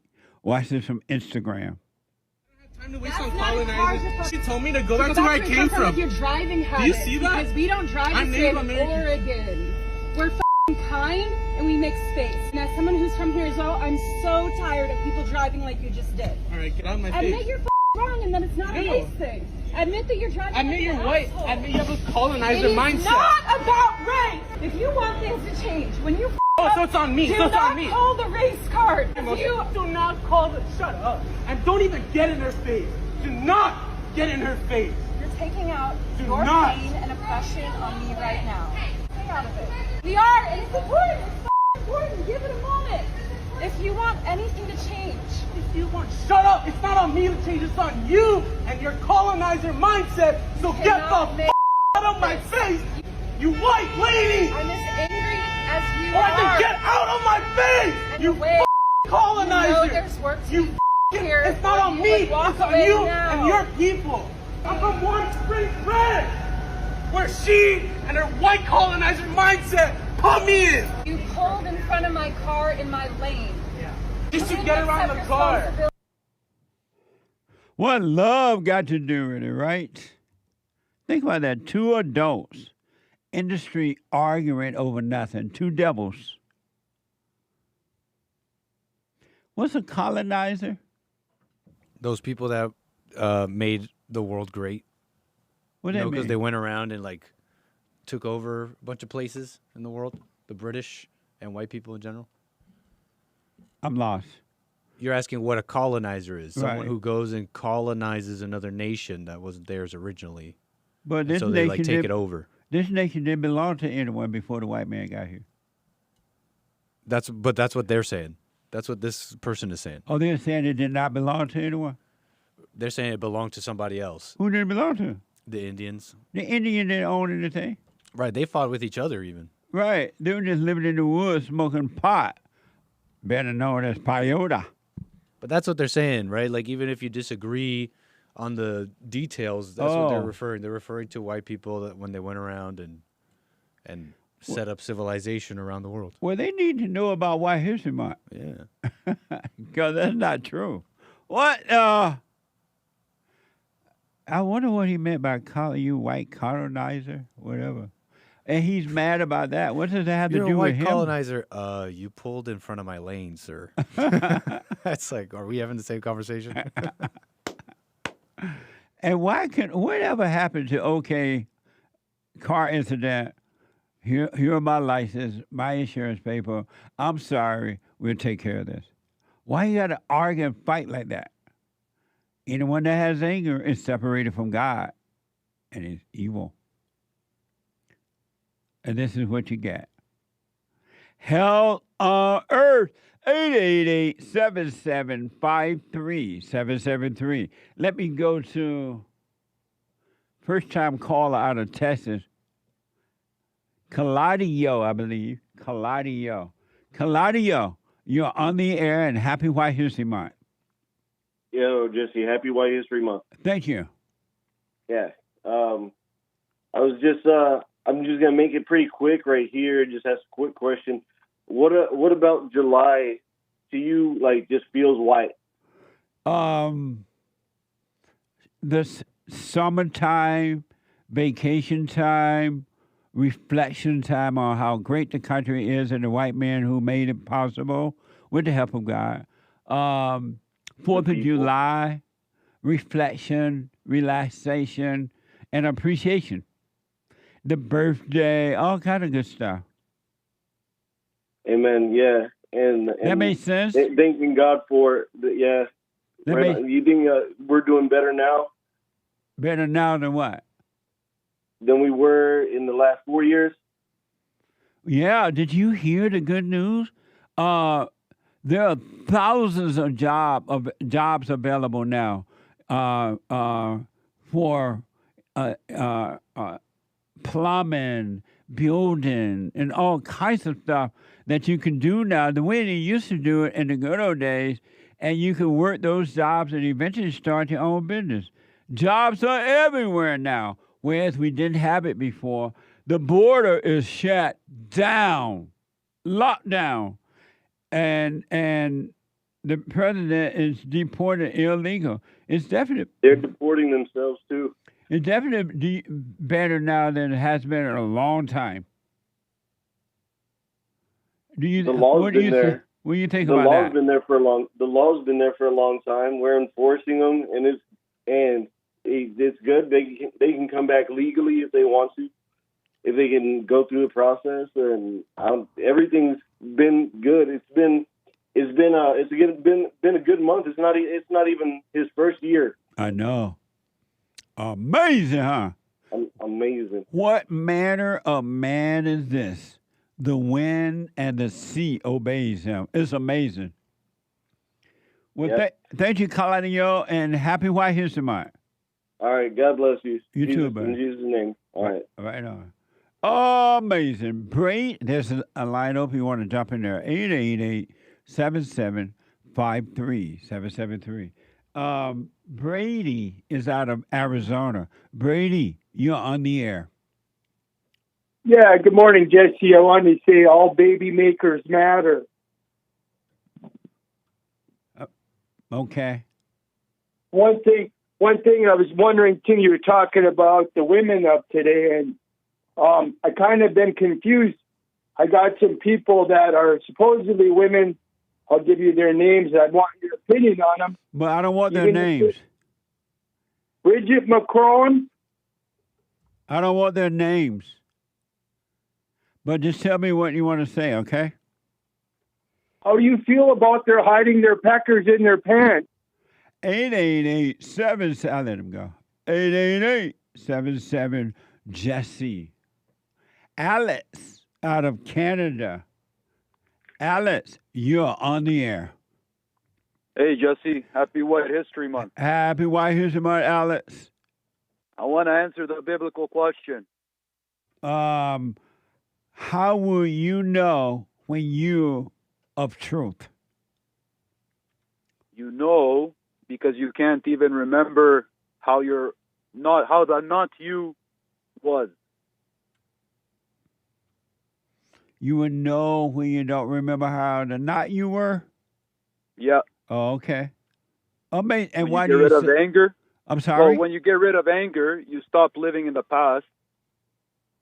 That way, you will stop remembering things from the feeling of the ego. Okay. Well, I appreciate. When you stop remembering the feeling of the ego, you won't even reflect and know like how it used to be. You would just be now. Right on, man. I appreciate that. I want to have my little input, but I got to wait until Sunday. Thank you for that. I got a comment as well. Okay. Regarding crying and lying. When she's crying, she's lying. Facts. But I realized that crying is not just tears. It's complaining, whining, wanting for things, being angry when you don't get things. I see this in people that are not overcoming, and when they're complaining about their job, about the country, whining about how things are blah, blah, blah, it's almost like they're crying, but there are no tears are coming out. That's a very good point. They cry in their imagination. And even in this, when she cried thing applies to men and women. When men are crying, they're lying as well. Well, if you have anger, you have emotions, that means you're a woman. So when she's crying, she's lying. Amazing. Thank you, Alex. I appreciate it. Okay. Peace out. All right, buddy. Amazing. Let me go to Mitchell, our first-time call out of North Carolina. Mitchell, you're on the air, and happy White History Month. Happy White History Month, Jesse. How are you? Amazing. I was just calling in to say thank you to you and your listeners when it comes to family and family court. I have made the decision to let go of my attorney. I've made the decision to drop my child custody case for my 3-year-old son and to be at peace and live in a godly manner and let mom have control in all aspects to bring peace for my children. So I was calling to say thank you. How many children do you have? I have 2 children, one from a previous marriage. She is 15, and she was living with us for the past 10 years. I got remarried while I was still active duty at Fort Bragg, and I recently just had a baby boy who just turned 3. And so this woman that you were married to, she's with my previous wife. Oh, okay. Regarding my daughter. But I was young, and I fought, spent tens of thousands of dollars for that. Wow. What made you decide to go to court, both sides, to try to fight for the children? I think ego, family, peer pressure. Yeah. When you say family, you mean what? I wanted my children to have a relationship. My parents my brother, my sister, aunts, uncles, my grandparents. You wanted your children to have a relationship with them? Yes. And why?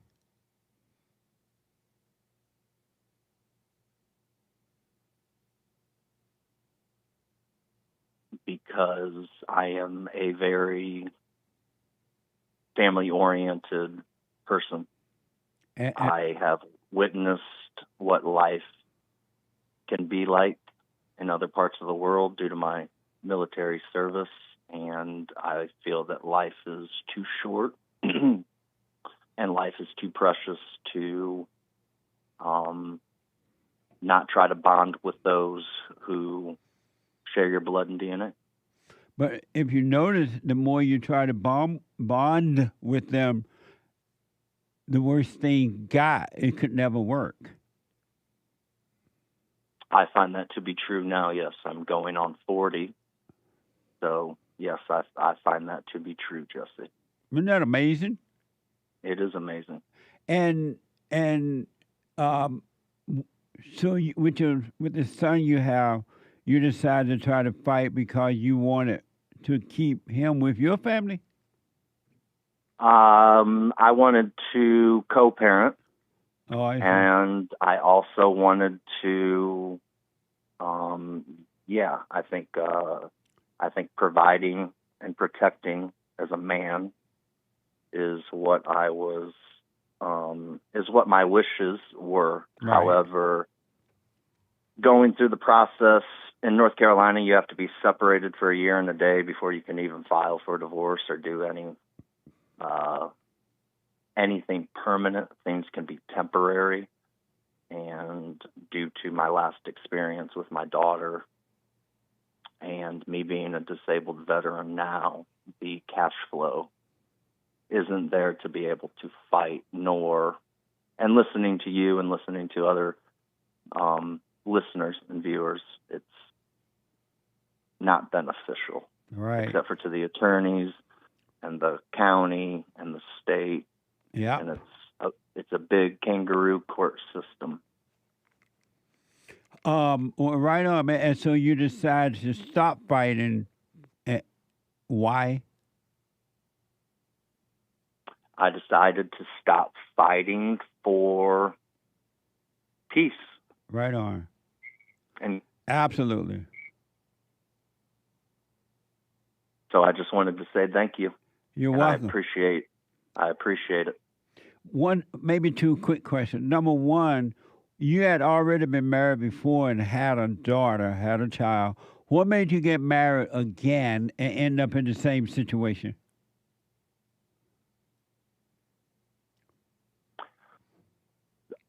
I had always told my current wife that I never wanted to get married again because I had assets that I had to split, and it was very bad for my daughter, and I did not want to go down that road again.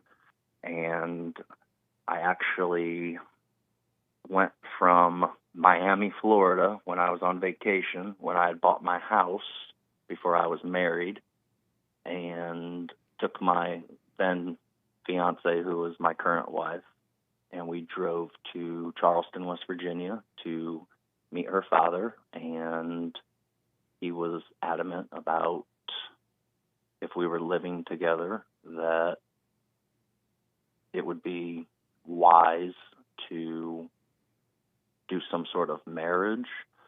So at first we did a African ceremony at their house, and we weren't married. Are you black?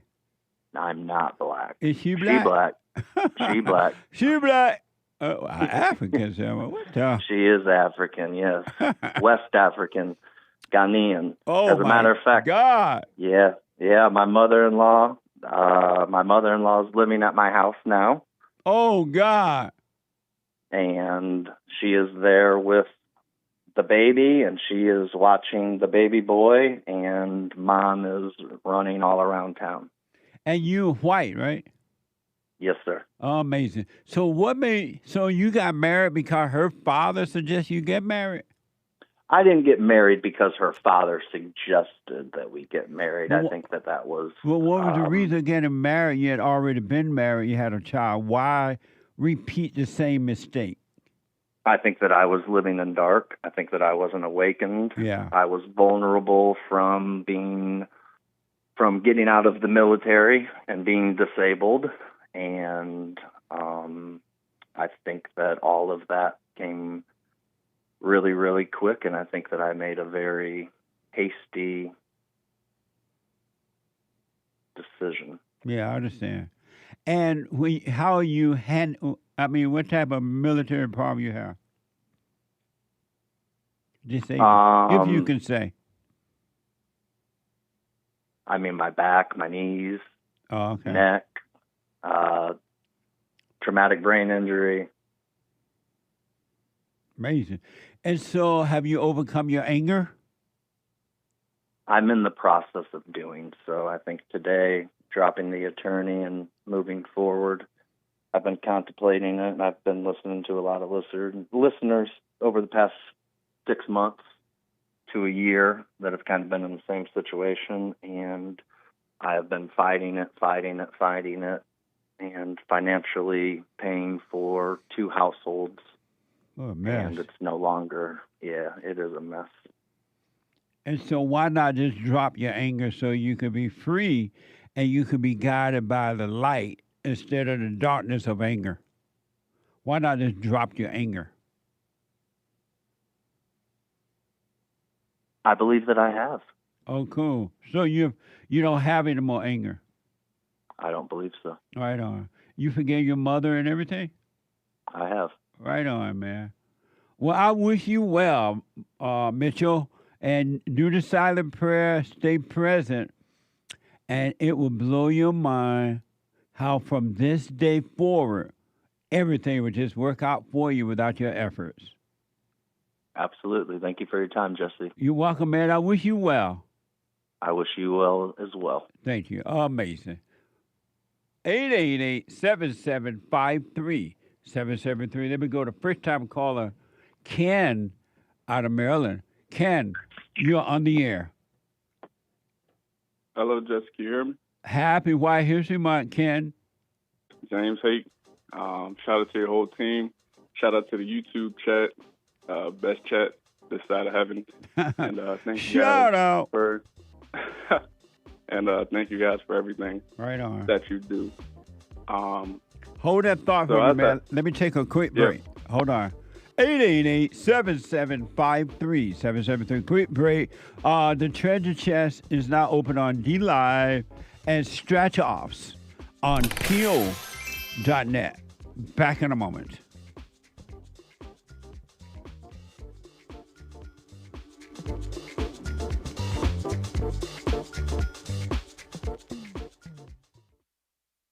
You can't run from evil within yourself or outside of self. You got to deal with it. And you need good in order to deal with evil. And God is good. You need to return to the Father. And you'll see within you, he will fight the battle for you.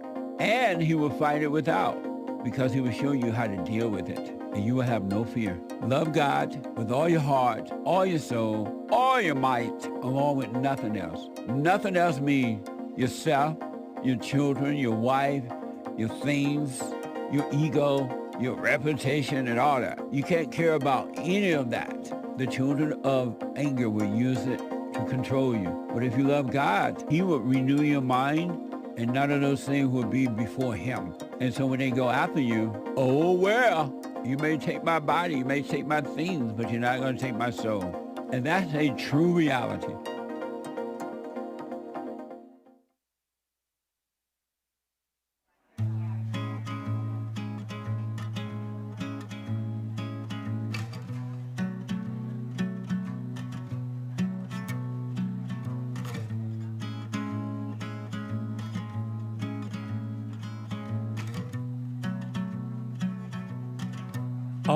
Spiritual battle has nothing to do with color, male or female. It is good versus evil. You, as Christ said, do not have to be you any longer. Really. you can literally be free. You do not have to live with anger. You can overcome anger, resentment, all of that. It's up to you. You, if you want to do it, get to know yourself. And once you get to know you, you will overcome anger, resentment, evil. It has nothing to do with your color, nothing to do with male or female. You must be born again, as the word says. A couple announcement. The Hake Report is coming up at the top of this hour. The HakeReport.com from 9 to 11 a.m. Pacific time. And then the American Anchor Baby at 11 a.m. right after the HakeReport.com. The American Anchor Baby from 11 a.m. to 1 p.m. Pacific time. I do personal shout-outs for you. Whatever it is. Birthday shout-out, wedding shout-out, divorce shout-outs, your wife taking your children shout-outs, lawyer taking advantage of your shout-outs, whatever it may be. Congratulations, encouragement. Go to Cameo, cameo.com/Jesse Lee Peterson. cameo.com/Jesse Lee Peterson. And then, last but not least, we have a fundraiser driver going there. So we need your help. Help us to help others. I shouldn't have to ask, but I know I have to remind you. If you haven't already given to it, go to rebuildingtheman.com/donate. rebuildingtheman.com/donate.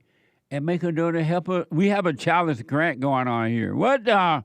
Someone said, Jesse, you have helped me and my family in ways that I never even imagined were possible. I understand it takes money to do everything, to run everything. I would give up to $50,000 if you could raise $50,000. So go to rebuildingtheman.com or call 800-411-BOND. 800-411-2663. Make a donation toward the challenge grant. Run, don't walk. And I appreciate it. You can mail it to the address is right there. Let me go back to Ken out of Maryland. Ken, thanks for holding. Go ahead. No problem. Can you hear me good? Loud and clear. Perfect. So there's a lot of things that I want to talk to you about, but you've really helped me a lot. Just overcoming things, overcoming anger, fear, all those things. The most pressing thing right now, I want to get your advice on a situation. So me and my girlfriend, we've been together maybe 3.5, close to 4 years. Had a lot of beta tendencies that I never realized. But since finding you, just kind of woke up, opened my eyes, and it came natural to just stop doing those things. Right. But as you know how it goes, when you stop doing those things, all hell comes out, Yep.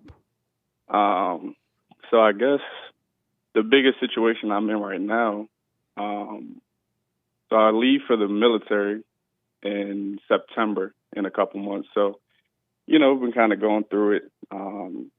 She's kind of back and forth, and I've kind of just had a wait and see attitude. But in the meantime, I've been trying to tell her, you need to forgive your parents, forgive your mom, forgive your dad, things like that. And she says she has, but I still sense that anger. So what kind of advice do you think? So what's going on? I think we just been arguing and fighting a little bit more ever since I've kind of woken up. And I've tried to just be a good example and not give into her emotions, I've never really been an emotional person, so she understands that, but I guess just the fighting. And are you guys living together? No, sir. Oh, okay. And so knowing now that you understand, you have some understanding about what's the spiritual battle, why do you argue with her at all? That's a great question. I try to talk things out more than, I guess, argue. You know, she gets emotional. I try to stay calm and in the present. But I guess that's a good question. I mean, do you think I should just stop anytime she wants to have a conversation? And so why are you arguing with her, period? I guess maybe I think that's the best way to communicate. You know, when she wants to have those conversations, you know. But she won't. Yeah, she's not gonna stop. She won't what? You know, she won't drop it until, you know, we have a conversation. Sometimes I kind of just let it go and just be like, not right now, but, you know. And so can't duck it forever. You have two devils arguing. Why do you argue with the devil? You, according to you, you're working on yourself, trying to overcome. Why do you argue with the devil in your imagination, your thoughts, and the devil inside of other people? You have two devils arguing. How would that ever solve anything? And plus, she getting a thrill of arguing with you. It made her feel that she's controlling you. She's trying to get what she wants. She doesn't care about you at all. And now that you're working, why even waste time with the devil? Yeah, you're right. And I know it's a question, so Right. I'm trying to give you an answer. Think, you know, maybe, I don't know, maybe that's just something I have to work on and see if even I get a thrill out of it, you know, of seeing her, you know, get emotional. And you are. That's like why that. you are, because you get a thrill too. When will you let Yeah. go of thrills and live your life? Today, right this second. It's, I've been able to drop a lot of things since really coming to the light. So I don't think this would be, you know, any harder. And it's definitely interesting. Ever since I've changed, there are times where she is a lot happier, and I can tell, you know, like she's happier that I'm leading, and I'm just being myself, you know, right? Doing my best to let God change me and things like that. And it's just when that hell comes out of her, I guess now learning how to deal with that in God's way, you know. It's abomination against God for a man to be passive and to be with a woman that is aggressive. Yeah. Why are you even with this woman that you have to argue with? That's a great question. I think I'm just used to her, honestly. Used to I what? think I'm used to her, and I guess being in a relationship. And I think now, since kind of realizing these things and working on myself, I've started to realize that and kind of detach. So now I'm in a more of a wait and see.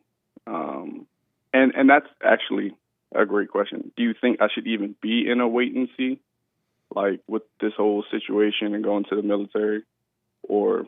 But you already know that this relationship is not going to work because it's not from God. This woman was given to you by evil, and you were given to her by evil.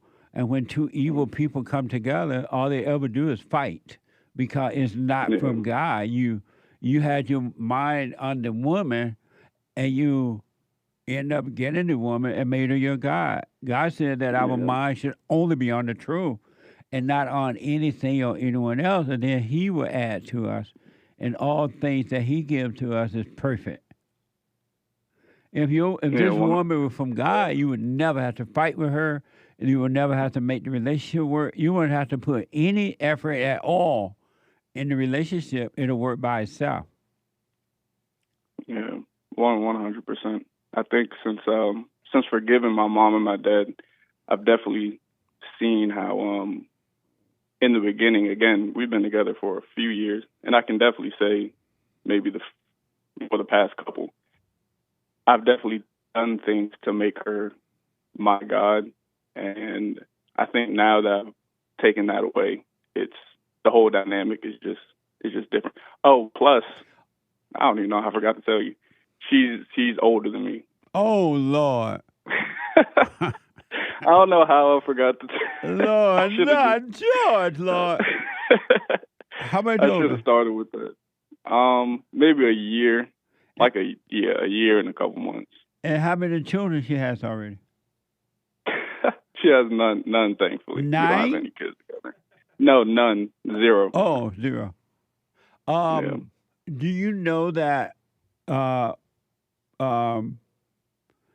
when the man or the woman, when your mind is on getting a woman or a man mind is on getting a man, that's their God, it become their God, and then they end up getting that, but men don't know how to deal with women that they get in that way because they have made the woman their God, and women don't know how to deal with men like that because she's made the man her God, because it's not from God, it's from evil, and they can't work together because they don't know how to deal with each other.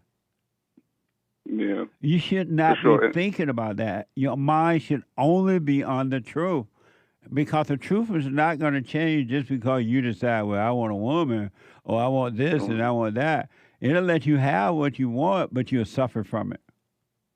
Yeah, and I can definitely see. See that, and it's definitely interesting how, you know, even though she's angry and things like this, or, you know, she may have her problems, she won't let it go, you know, like she doesn't want to let the relationship go. And it's definitely interesting. I mean, when we fight, I stay in the present, and I don't get angry. I've noticed I don't get angry. She will, you know, she'll get angry or whatever, and then come back and say, well, I want to make it work with you. I want to be with you.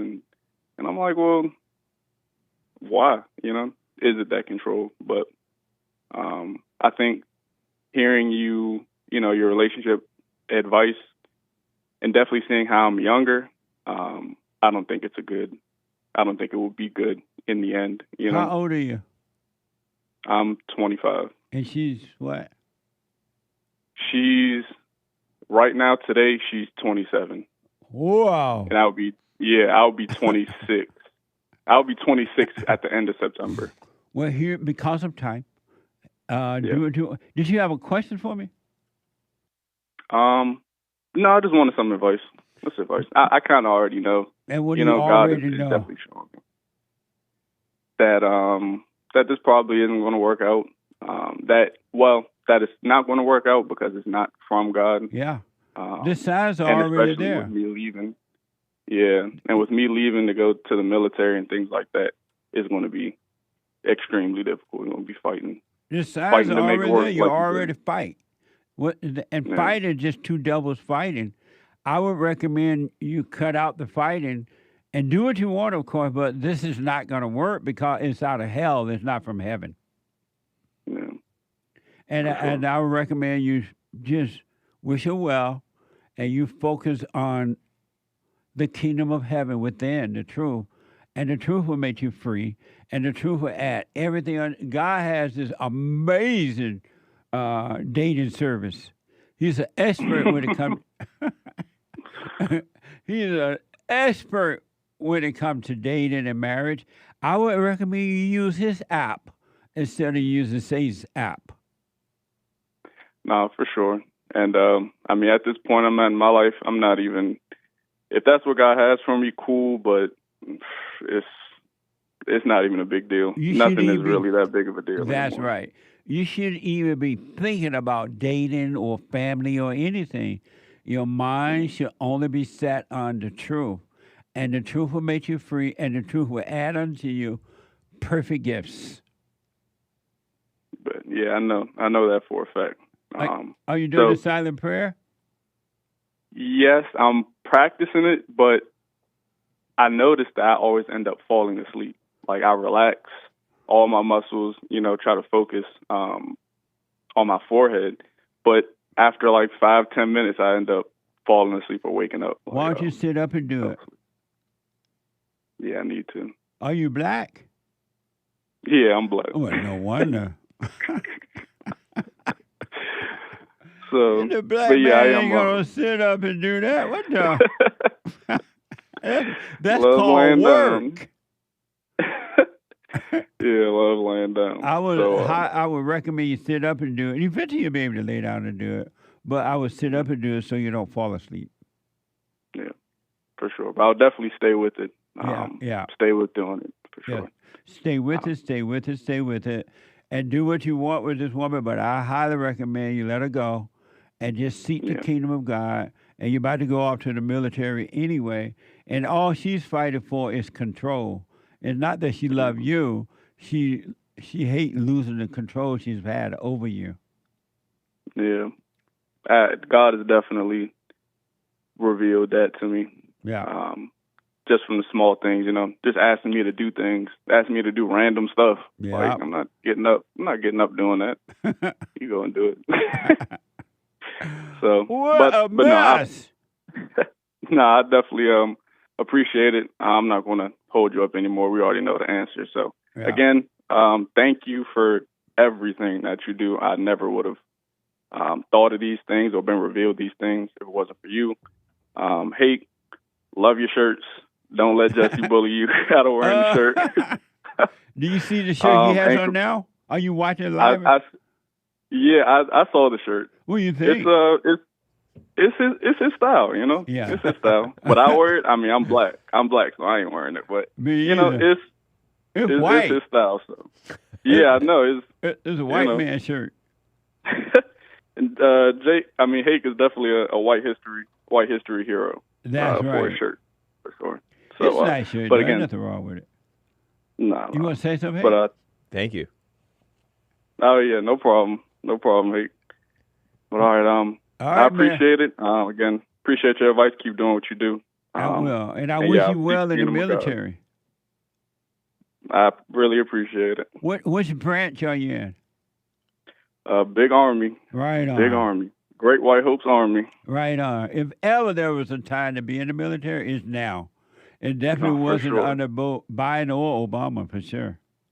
No, definitely not. All right, man. So, I wish you well, Ken. Man, thank you. All right, buddy. Amazing. Super chat. Super chats. Pastor Shadowley gifted 5 subscriptions over on Rumble, J.C. Lee Peterson Rumble. Thank you, sir. Everything is fake yesterday. Question for Jesse. What is the truth but awareness? Amazing. Thank you. Okay. Is that a biblical question? No, it's a question. What is it? He has a question for you. What is the truth but awareness? I can't answer that because if I do, I'll answer the biblical question. Oh, okay.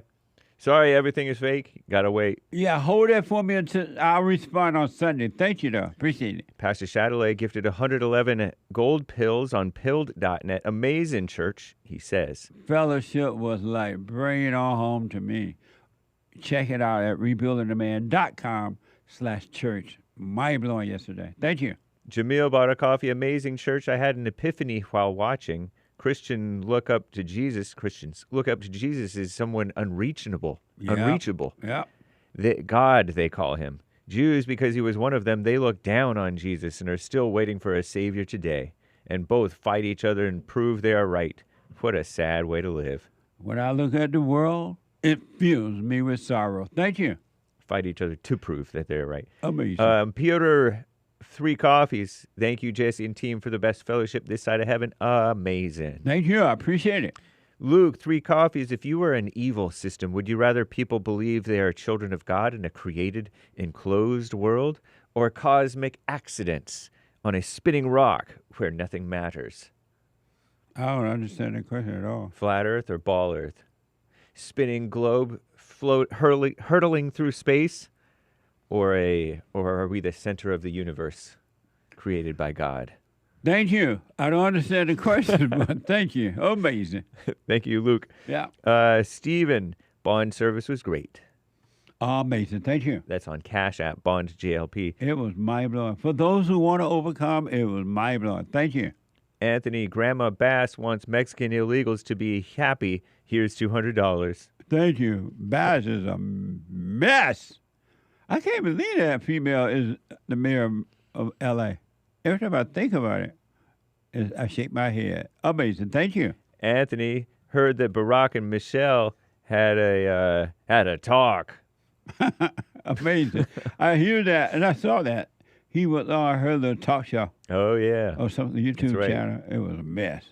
Amazing. Thank you. He you. made a joke that I won't repeat. Thank you, Anthony. NP Church. Thank you, NP. Thank you.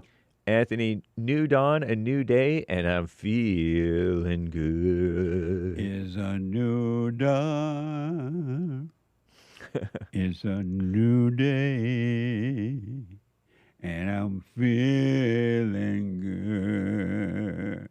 Amazing. Thank you. Deception and suffering, yet the ego prevails, says Anthony. Mama Bass to Mama Sass. Monday.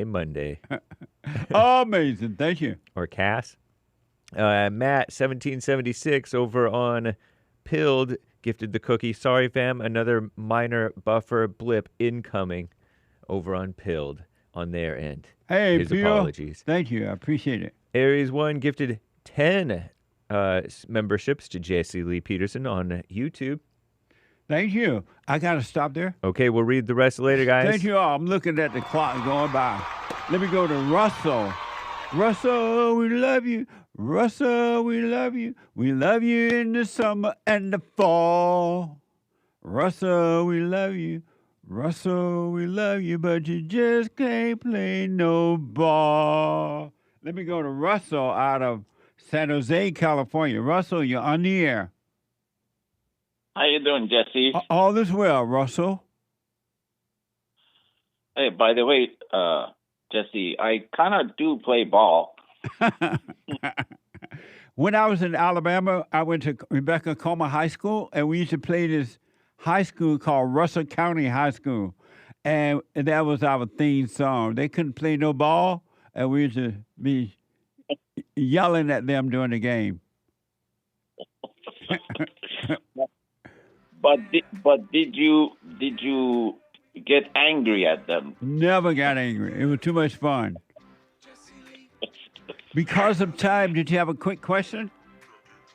Yeah. What's the basic reason that we are on this earth, according to Bible? To overcome your hell and return to heaven.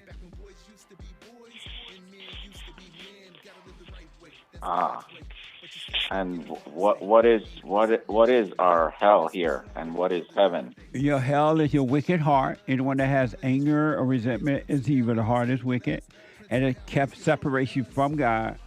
And as a result, you get lonely, you get angry, you get looking for love. You have fear, you have doubt, you're insecure. You want to be like others. You want to please others.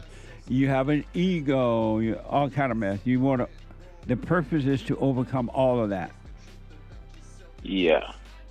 And I've heard from a lot of Christians, I wanted to check with you if this is true. They say if somebody slaps you, you turn the other cheek. Why would you let somebody slap you again? Well, when it says turn the other cheek, mean don't hate. It doesn't mean physical slap. Don't let them physically slap you. But it means don't hate them when they hate you.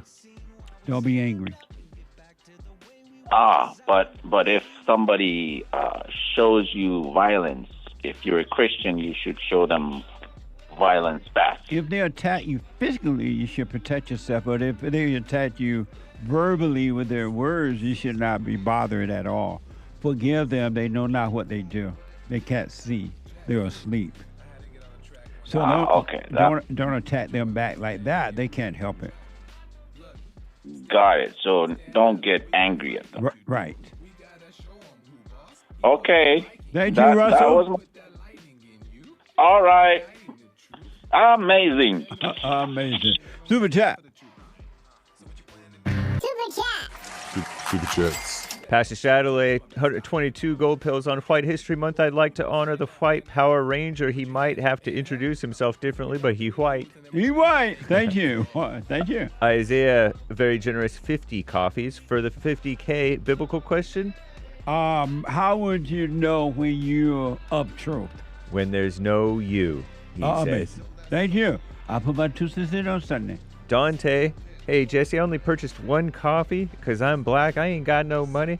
Saw a video of an off-duty Border Patrol agent being gunned down while sitting on a rock in Fort Washington Park along the Hudson River. Suspects are illegal immigrants. Jesse, what's wrong with the Mexicans? That's amazing. Angry. I hadn't heard that one. I've not heard of that. I'm not aware of that one. Amazing, though, if it's true. I don't know. Mondo, thank you. New member. Welcome. Thank you.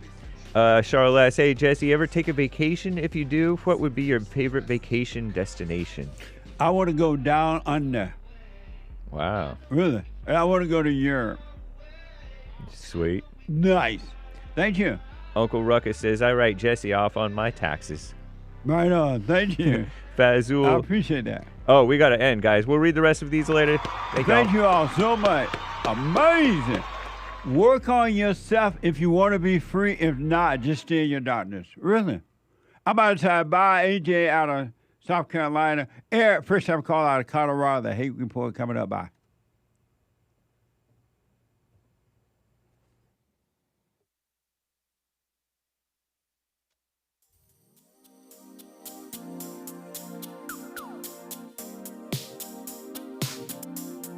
The views, information, thoughts, and opinions expressed during this show are the individual's own and do not represent the views, thoughts, and opinions of the JLP Network or Bond. Their appearance on the program does not imply an endorsement of them or any entity they represent.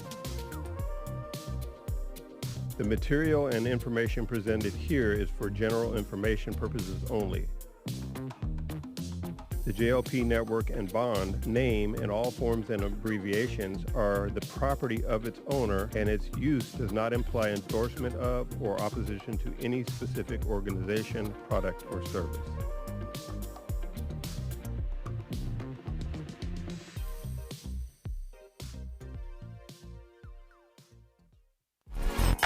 So, here's what I recommend. I invite you to download my silent prayer. I know some people have called in and they wonder if the silent prayer is working. And I just want to take a second and to tell them that it works. You just have to stick with it. Yeah. That's the first thing I started doing before I even forgave my parents. And I was so depressed and suicidal at some times that I just would have to stop in the middle of my job or whatever I was doing and go into the silent prayer. And it really does help. Like, I don't have those anymore. Amazing. You haven't seen anything yet. Doubt every thought. Bring every thought into captivity. Just let them all pass. Don't judge them. You haven't seen anything. It gets better and better and better and easier, easier, easier. So my gift to you, no charge, at rebuildingtheman.com/church.